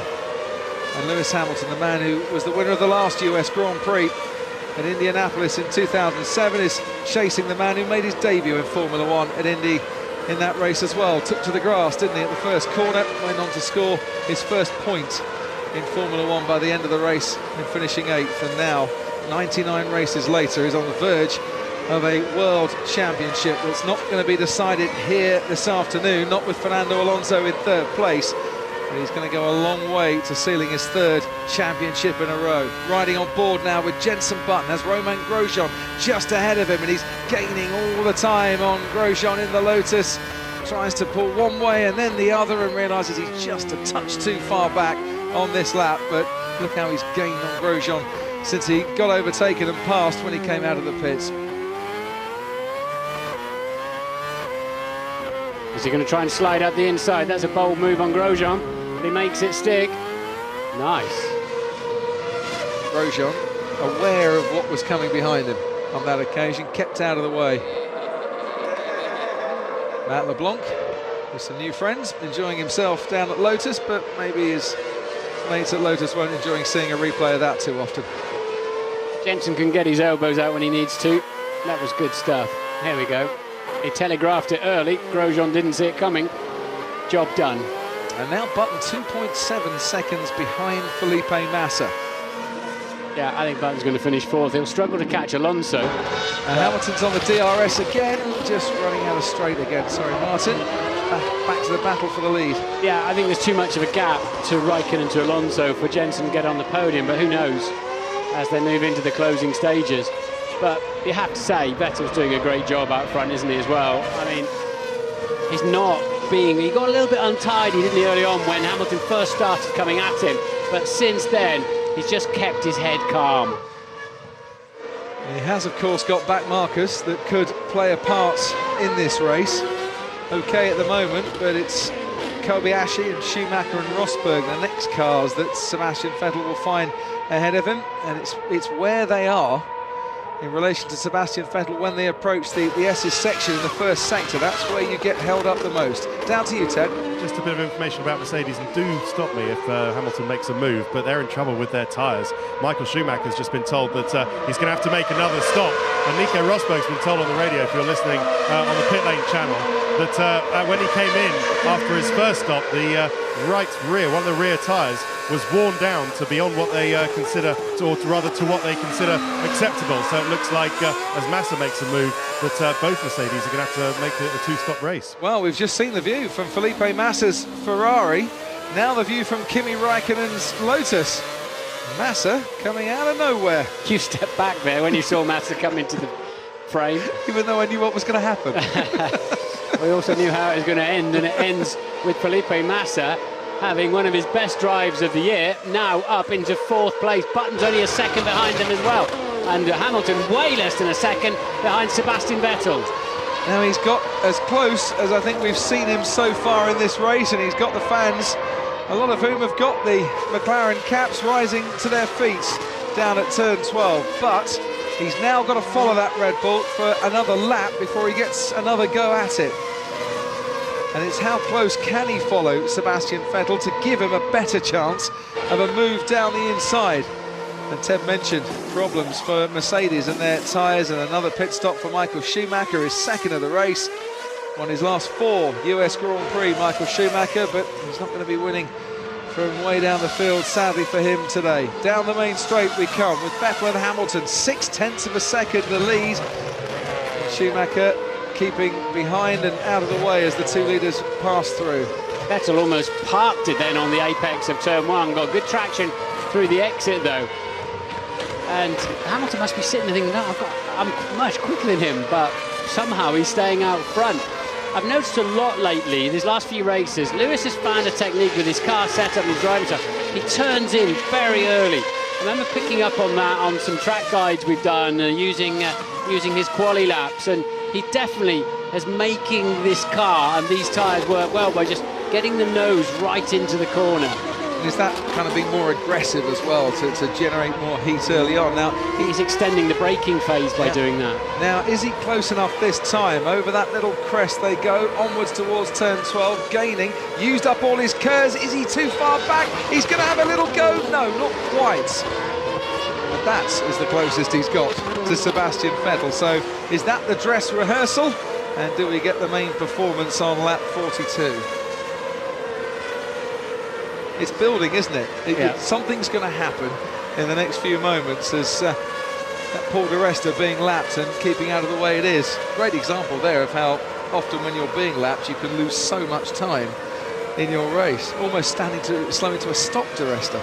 I used to do that when I first got into F1, and I'd have to drive to the Tyrrell factory and go through each lap with Ken Tyrrell and explain to him why I let Alain Prost through on any lap, or Ayrton Senna or whatever, but there's a different story today. You have to let them through. Look at that, Vettel then, a new fastest lap of the race. He's not giving up. Yeah, he's finding some time somewhere, isn't he, Sebastian? But it's actually difficult to see where specifically. just in that final sector, he picked up a little bit of time, couple of tenths on Lewis Hamilton, not enough to take him out of the DRS zone. It's reminiscent, isn't it, to the closing stages in was it Barcelona last year, where Sebastian Vettel held off Lewis Hamilton, who was charging through. As Narain Carter-Cayan gets lapped again and keeps out of the way. Look at this, Alonso's on the leader's pace now. He does that so often in the race. And Felipe Massa's just set the fastest lap of the race, as you can see. And look, Lewis Hamilton is a little bit closer now as they go into the DRS zone. As I said, we had the dress rehearsal on the last lap. Is this going to be the main performance? And he's getting a great tow, and he's very, very late, but he pulls out and pulls past. And Lewis Hamilton moves into the lead of this US Grand Prix. He has been closing and closing and closing ever since the round and pit stops, and now Hamilton has that #1, has the race lead, and gives that man there reason to get to his feet. And he's found a few to join him as well. Hamilton leads from Vettel, from Alonso. Yeah, he was even closer than before. Vettel saw it coming, moved over to try and make him go the long way round. He said, I'll take that anyway. That was oh so close to contact, but job done. DRS assisted, of course. But they've all got the same tools, but that also is about the McLaren being faster in a straight line. Vettel made it as difficult as he reasonably could, but Hamilton was having none of it. And he was inches away, Sebastian Vettel, from Lewis Hamilton's front wing end plate, making contact with his rear tyre. Yeah. And that could have been absolutely disastrous for him, as Kimi Raikkonen now has Jenson Button for company. We've just seen one McLaren get past a Renault-powered car. What about the other? As the Lotus for company. Jenson Button down in 6th. Unbelievable. I've seen it in Formula 1 in these days with the stupid overtakes. Understood. We saw that. Just focus on the job on hand, mate. Focus on the job on hand. Vettel thinks that Lewis did get too close, ridiculously close, silly overtakes. I think, was he talking about DRS? He was either talking about the DRS and objecting to that, or the fact that Lewis Hamilton got very, very close to his rear tyre. When they pulled across the road. Yeah. Either way. We'll hear it again, but I thought he was talking about silly overtakes and not liking that. But well, what he doesn't like is that gap. 20 points it was in the Drivers' Championship, now down to 13 points. Still he has the advantage, but it's a lot closer than it would have been.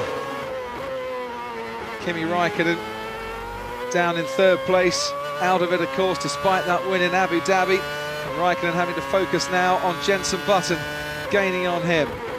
And this is helping Massa quite a lot, because he's now pulled out 5.6 seconds over Raikkonen, and it's hurting Button not being able to get past Raikkonen. Grosjean's just behind him in the DRS zone as well. Hamilton in clear air does a new fastest lap of the Grand Prix. Here comes Jenson Button. Kimi Raikkonen is ahead of him and stays ahead of him. Yeah. Button had used up all his KERS and had nothing left to fight it with, and approaching the limits of that car's speed. As Hamilton, as you mentioned, now sets the fastest lap, that 140.2. Yeah, you're limited to 18,000 RPM, because that's to save a huge amount of money. We used to rev to 20,000, of course, which is incredible revs. If you look at the rev counter on your road car, you'll understand just how mighty that is. And gap to Vettel, 1.4 seconds, fastest lap of the race. So Hamilton, who started on the dirty side of the grid, which many thought wasn't the place to be, has managed to cope with that and get that race lead. Looking good now. Sebastian Vettel still looking very good in the Drivers' Championship, and 30 seconds clear of Fernando Alonso, who has managed to salvage a podium place as it stands at the moment from a disappointing qualifying, and with the help of his teammate did start on the better side of the grid and has made it up into the podium places. Felipe Massa running 4th. Raikkonen holding up Jenson Button, which will be helping him a touch. As it stands, Red Bull will take the Constructors' Championship here in Austin this afternoon, but the Drivers' Championship will go down to the wire and Sao Paulo. Down to you, Ted. Yeah, well, I just popped in to McLaren in time for that overtake, to take the lead of the race for Lewis Hamilton. They didn't think it was a silly overtake at all. They thought it was brilliant. Lewis Hamilton's dad, Anthony, as well, punching the air down here. But I think was key, that radio message to Vettel, is focus on the matter in hand. and that is securing the Constructors' Championship and not overstressing your alternator so that we get 2 cars not scoring any points. Oh, Jenson Button, very close to you. Back to you, David. Yep, he's had 1 go, he's had a 2nd go, 3rd go. Door slammed shut in his face once more by Raikkonen, who's positioning that Lotus absolutely spot on to withstand the challenge of the faster McLaren behind him.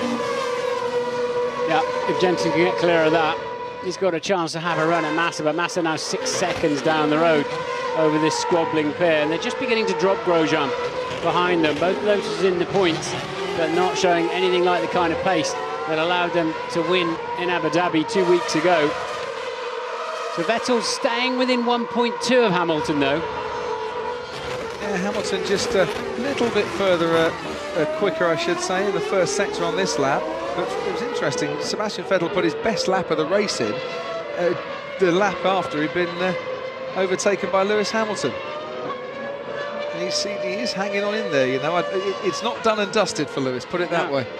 No, Sebastian Vettel's not given up on that. He's not parked that one yet. They're half a minute clear of Alonso. But he's not a man to give up full stop, Sebastian Vettel. Even when the team tell him he's miles clear, he still tries to set faster laps. Vettel was 1/10 faster last lap, but you've gained a 10th on him in sector 1 this lap. Not yet, he's 1.2 seconds behind. And Jenson Button, breaking news, is in the DRS zone here. Martin, down the straight we go.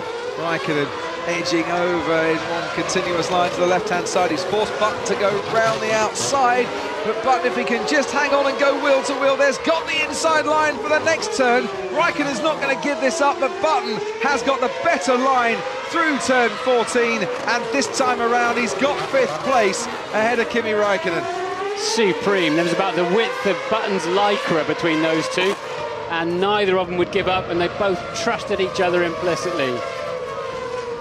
And look how much of an advantage within the space of 4 corners Jenson Button has made there. Now he's free of the Lotus. Now I might step back from this again, Martin, because it's going to get close, isn't it, on the replay? So he knows that Kimi's just not going to understeer into him, and he was a little bit humbled, Jenson was, when Vettel came past him in Abu Dhabi, but this is world-class driving from both of them. It's hard enough to drive that little bit all by yourself, let alone side by side with an angry Kimster. Well, there'll be people peeping at that from behind the sofa, those that are not on the edge of their seats at the moment. Great car control. Button, as I mentioned, moves up then into 5th place, and he can start to chase down Felipe Massa again. The action has been hot, and so far for McLaren it's going okay. Lewis Hamilton leads from Sebastian Vettel. Fernando Alonso suddenly the fastest man on the track at the moment, but he's a good half a minute down the road from the championship leader. 1.2 seconds the gap between Hamilton and Vettel at the end of lap 46.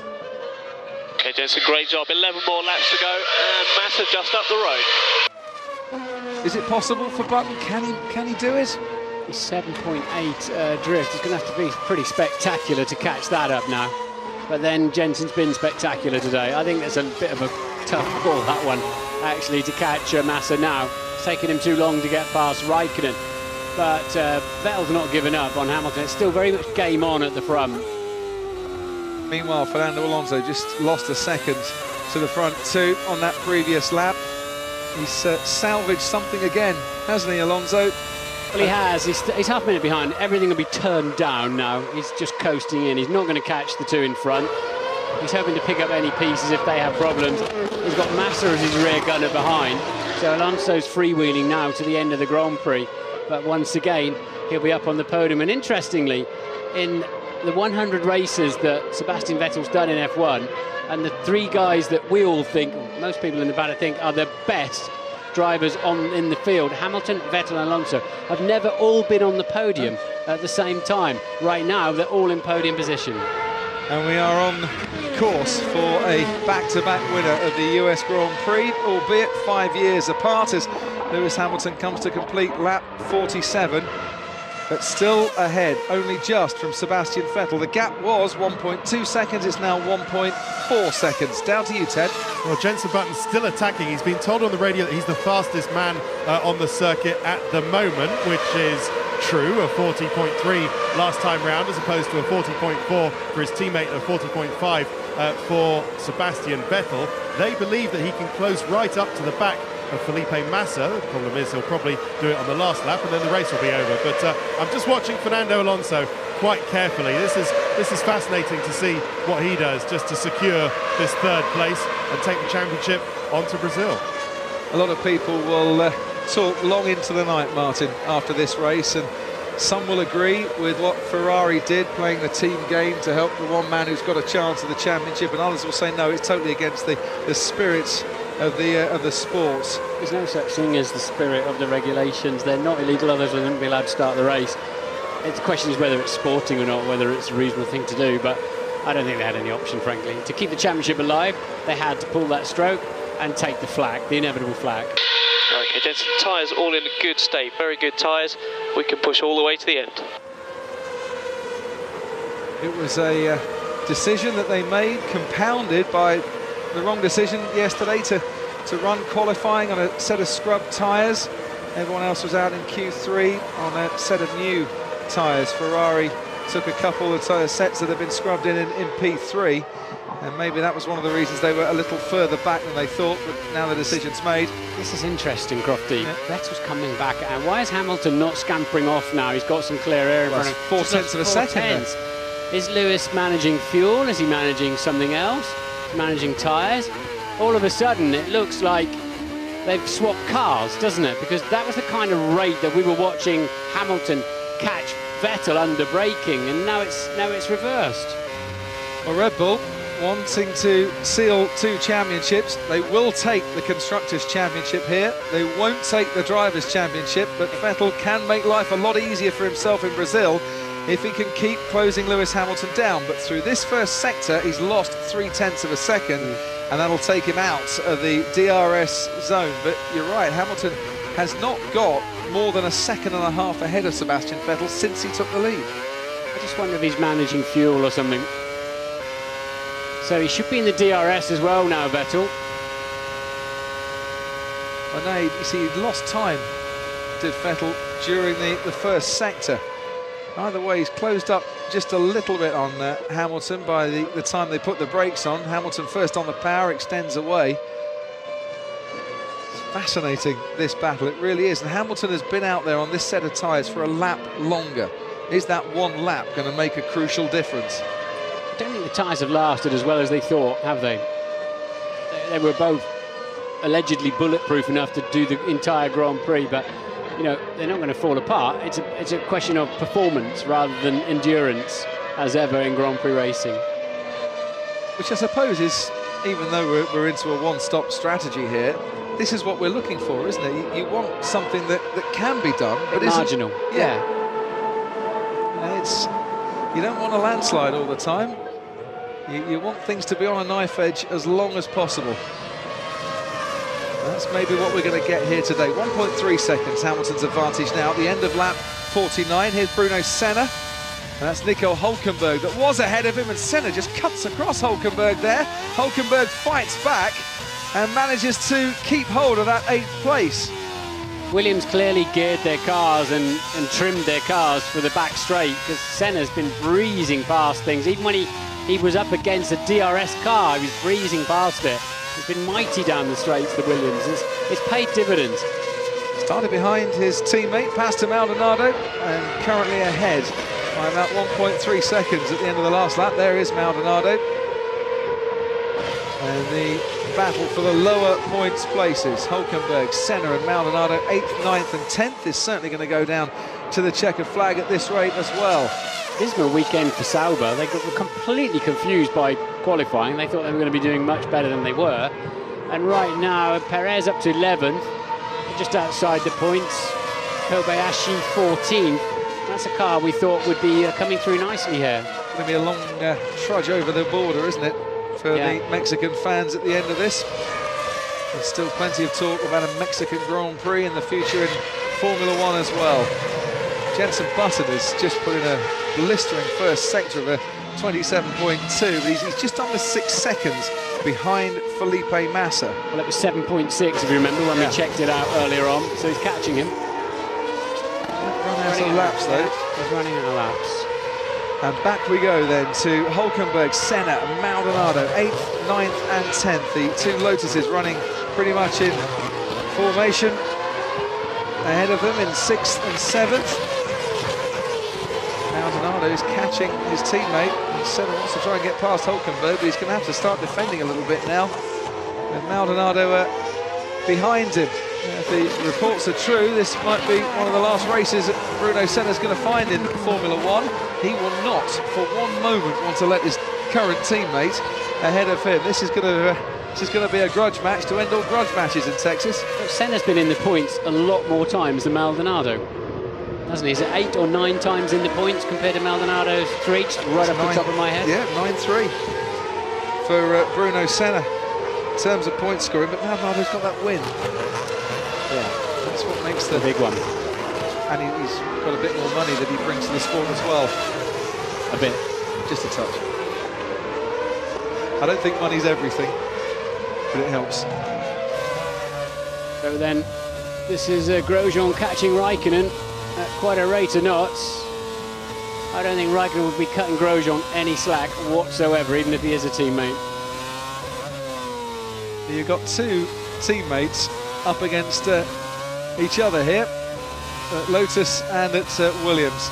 Shows you how well Grosjean would have done without that spin. He'd have been 20 seconds up the road, I think, without that spin, because he was back rear tyres in the gravel, wasn't he? Then he got mugged by a load of traffic when he got going again. He'd have been in between Felipe Massa and Jenson Button, possibly on that one. Out in front, 5 laps remaining. Lewis Hamilton still clear of Sebastian Vettel, 1.3 seconds ahead of Vettel, who led from the start. Lewis Hamilton got past Mark Webber early on. We lost Mark Webber though to an alternator problem, which is holding up so far in Sebastian Vettel's Red Bull. Fernando Alonso helped by Webber's retirement.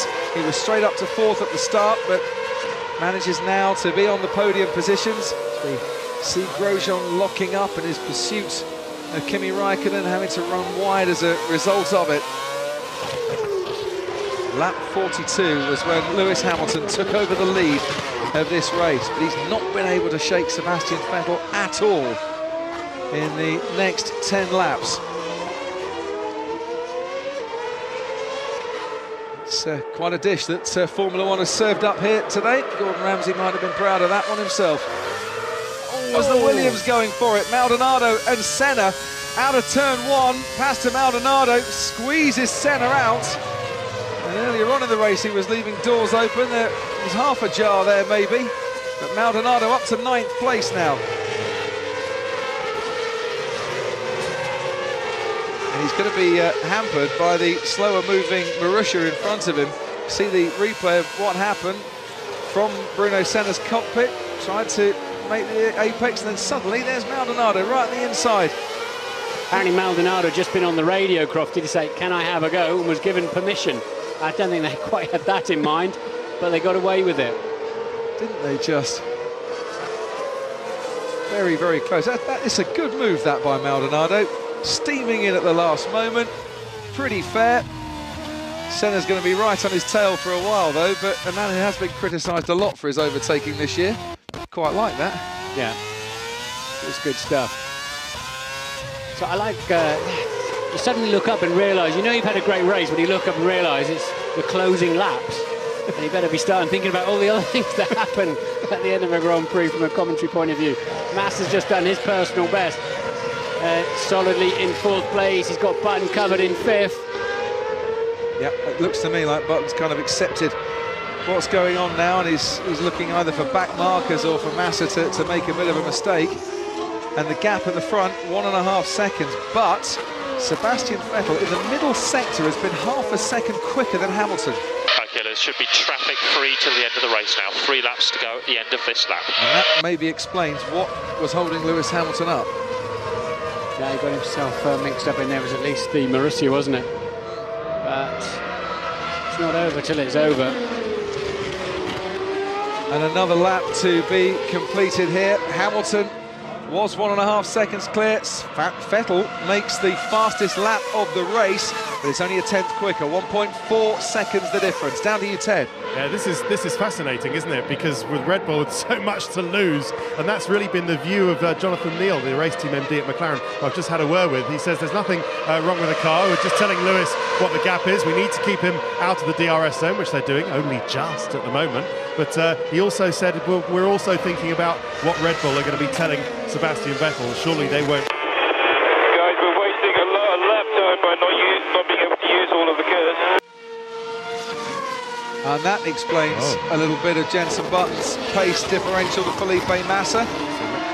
So maybe there was a KERS problem for Jenson Button. We'll follow that up later. But yeah, McLaren well aware that Red Bull aren't going to risk anything here. But I wonder if anyone's told Vettel that. He'll have to settle for second place if that's where he is at the checkered flag, and he will at least, Martin, have the consolation of increasing that championship lead again. He's still got all the aces, hasn't he? He has, but he loves collecting all the tokens for the league tables, and he likes winning races. And we heard how angry he got just because Hamilton had the audacity to pass him, being quite close to him after he'd moved across the racetrack to block him, it has to be said. So he kicked off in there, didn't he? But at the end of the day, he still gained 3 points on Fernando Alonso. But Fernando Alonso's hung on in there, hasn't he? He's been lucky today, Alonso. He's 35 seconds behind, and there's nobody in that gap between him and Vettel. Absolutely, and he will go to Brazil still believing that this is going to be his championship. And I'll just repeat the weather forecast again as the Williams gets very close to Hulkenberg and past to Maldonado. Weather forecast, 7 days' time in Sao Paulo is for rain, showers, 40% chance. Bring it on. We'll take some of that. We'll take our Mac as well. It's always been a wild race in Brazil, hasn't it? It's always been a crazy, crazy race. Alonso knows that. He was the one who stuffed it in the wall there. Was it 2006, was it, or 5? 5, wasn't it? 3. 2003. He's also the man who won his 2 World Championships there as well in Sao Paulo. Alonso, a long way back, but on the podium. His teammate Felipe Massa with the fastest lap of the race and keeping Jenson Button at bay, who has got a KERS problem.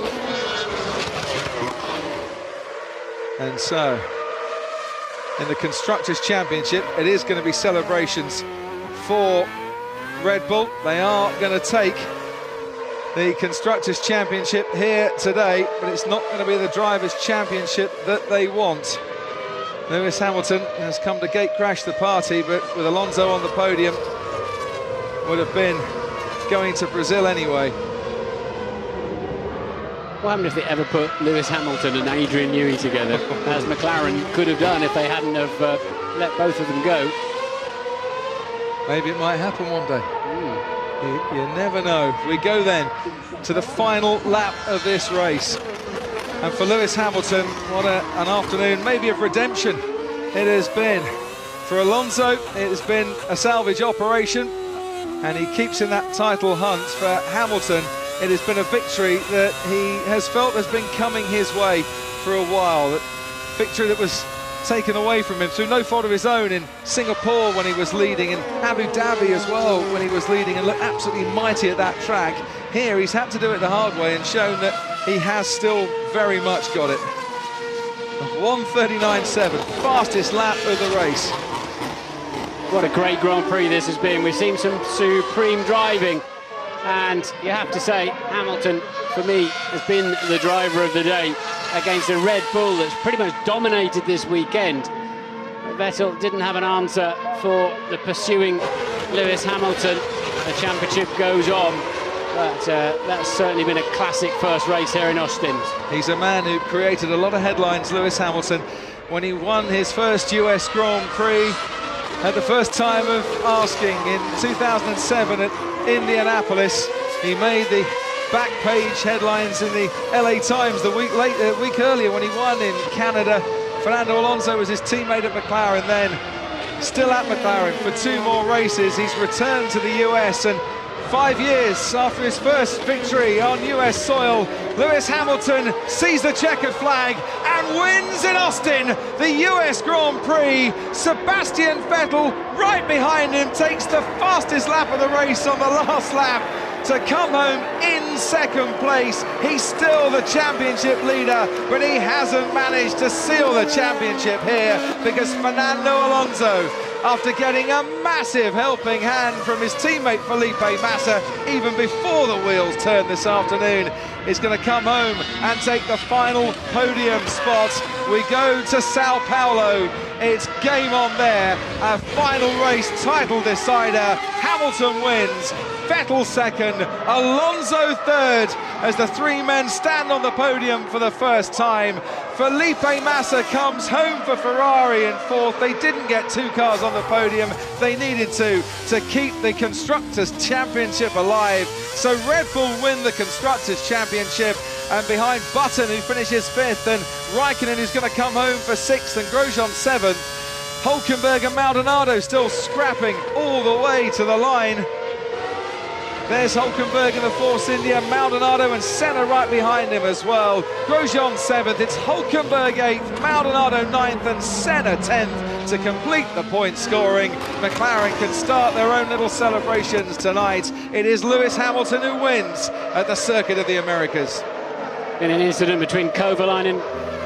Okay, Lewis, that was absolutely fantastic. Awesome drive. That was absolutely fantastic. We were owed that one. Absolutely awesome. Well done. Oh, that was amazing, guys. Woo-hoo! That was wicked. Thank you so much. Fantastic pit stop. Great job all weekend. We definitely deserved that one, guys. We definitely did. Thank you. Yeah, they were owed it after so many reliability issues that have cost them a Grand Prix victory. He had a little bit of rally crossing there on the way in for Lewis as he tries to gather as much rubbish on his tyres now as he can to add that all in when he gets weighed in. But Vettel still... It's interesting though, isn't it, on the Red Bull pit wall there, Crofty. They're not jumping, they've just become the Constructors' Champions for the third consecutive time. An immense achievement. They're not jumping up and down, are they? They don't want to start celebrating until they've got both championships in the bag. First constructor ever to win their first three titles consecutively. Red Bull, they joined rather an elite club of winning three in a row as well. The real celebrations for the drivers will have to start next week in Sao Paulo. It's Hamilton who takes victory here, his 21st win for McLaren, better now at McLaren only by Prost and Senna in the team's history. A 12th podium of the podium finish of the season for Fernando Alonso. Only a second podium in the USA, but he's had more podiums than anyone else during the course of this season.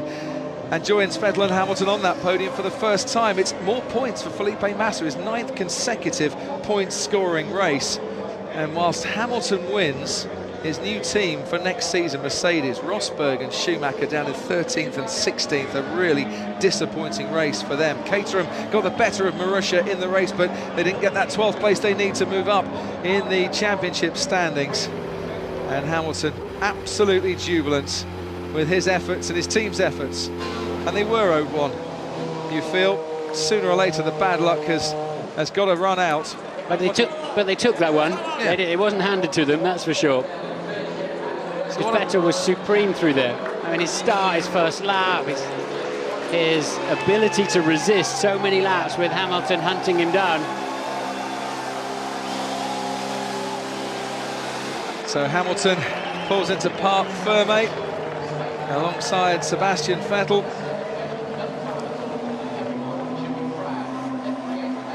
Puts his steering wheel in as he should and points to the stars and stripes. American girlfriend, of course, very popular man in the States. His dad here to cheer him on, as is McLaren team. One more race to go for McLaren and Lewis Hamilton before he moves on to Mercedes. Meanwhile, at Red Bull, a man who has been celebrating his birthday this weekend is now the youngest man ever to oversee a treble in the Constructors' Championships. Christian Horner, he's with Ted Kravitz. Well, Christian, you might not have won the race, but you are triple Constructors World Champions. What does that mean to you, to everyone watching this live in Milton Keynes? It's fantastic. It's all down to the team. You know, we've joined a list of illustrious names. I think there's only 3 other teams that have done it in the history of the sport, and it's incredible. It's something that everybody throughout the team has worked incredibly hard for, and you know, to have achieved it is something, you know, I'm speechless, really. A matter of how much you're all racers. You're disappointed because you haven't won the race today.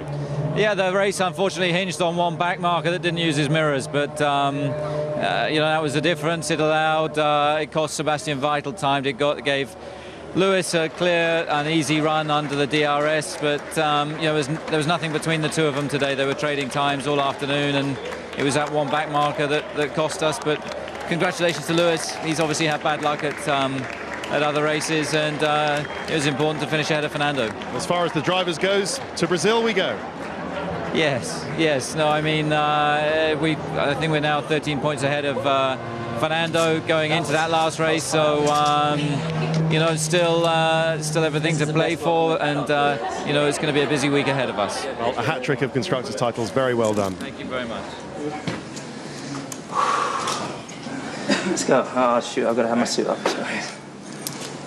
Oh, damn it. It's hot out there. Was it hot to watch? It was. For me, very hot, man.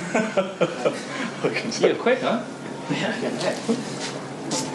But at the end, you're going to try. I think I can help you a little bit. Anyways, you ready? You'll need some luck sometimes. You got time with last time. It's yours. Hey? You have the cup? Yep. Cool. Are you serious? Gotta do Texas style.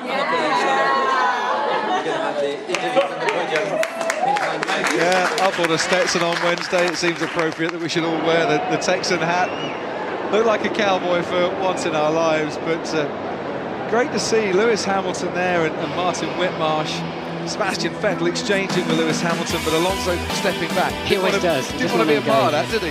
Doesn't want to engage in all that old nonsense, does he? Doesn't want to give anything away. Well, the horsepower, a little more powerful than they often see in Texas, but the 3 Cowboys on the stage for the first time ever in Formula One. Hamilton, Vettel and Alonso.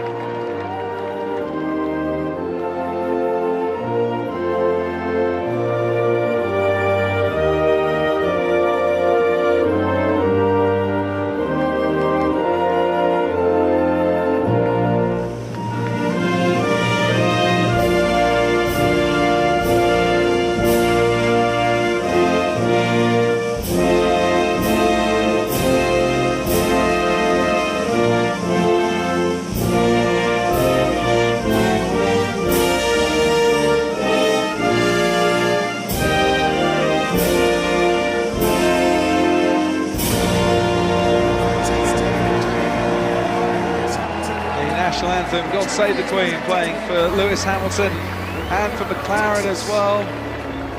Great drive. Was it those 2 laps that Sebastian Vettel got held up behind the back markers that gave him the chance to overtake Sebastian Vettel? Would he have had the chance without those back markers? We can debate that long into the night as the Governor, Rick Perry, presents Hamilton with his winner's trophy. And for his first victory since, of course, the Italian Grand Prix. What if the controller of public accounts is the lady who writes the checks for this race in Texas, presenting the Constructors' trophy? However many checks they've written, Martin, they've got a huge amount back, haven't they, in goodwill and in awareness, and I think also a boost to the Texan economy. Yeah, it was a success from where I'm standing, but that's a big relief for Martin Whitmarsh up there, team principal at McLaren. You know, he's had some high spots this year, but it's been difficult for him recently. And that would be a massive relief for the whole McLaren team. They went and stole the show in the championship showdown that they're not actually part of. I think, is he saying we can still do this? I would imagine his team. That's what he always says, isn't it? Yeah, but I think pointed messages to his team that are down there below. We can still do this, but it's champagne time. That'd be right. For Hamilton on top. Reborn in the USA, Lewis Hamilton after such bad luck recently, is finally a winner once more in Formula One.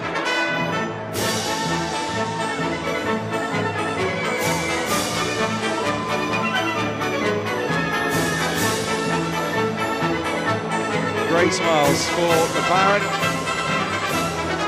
And he wanted to fight. He said, I just want to drive. I just want to go out there and have fun. The pressures of the championship battle are freed from him now.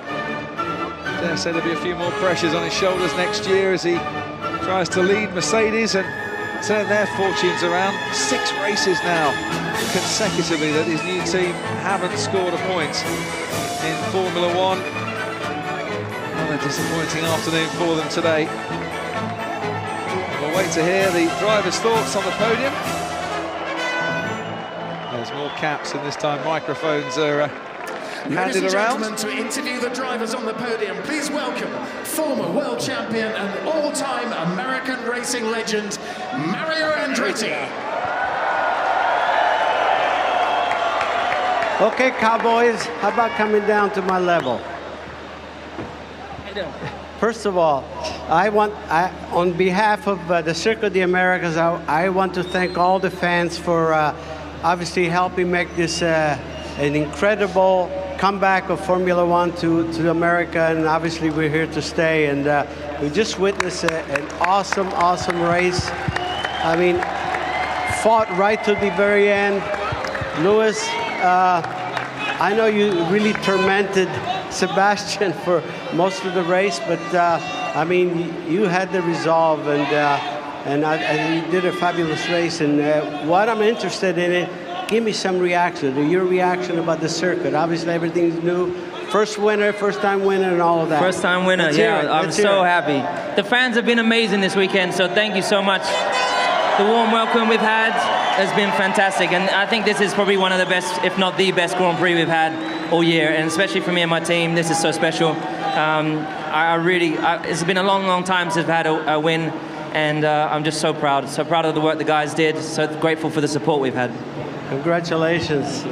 Now, Sebastian, obviously you did everything you needed to do to protect your lead in the championship. As usual, you were fantastic with your qualifying and so forth. And the obvious question again is your reaction to the new circuit here this weekend. Yeah, I mean, first of all, thank you very much. As Lewis said, it was incredible. Obviously, actually I did my first race 5 years ago, the last time we were racing in the United States. So it's a very nice comeback. Today was my 100th Grand Prix. And amazing, the amount of people we had all weekend, is great for us to have so much support. I'm very happy today for the team in particular.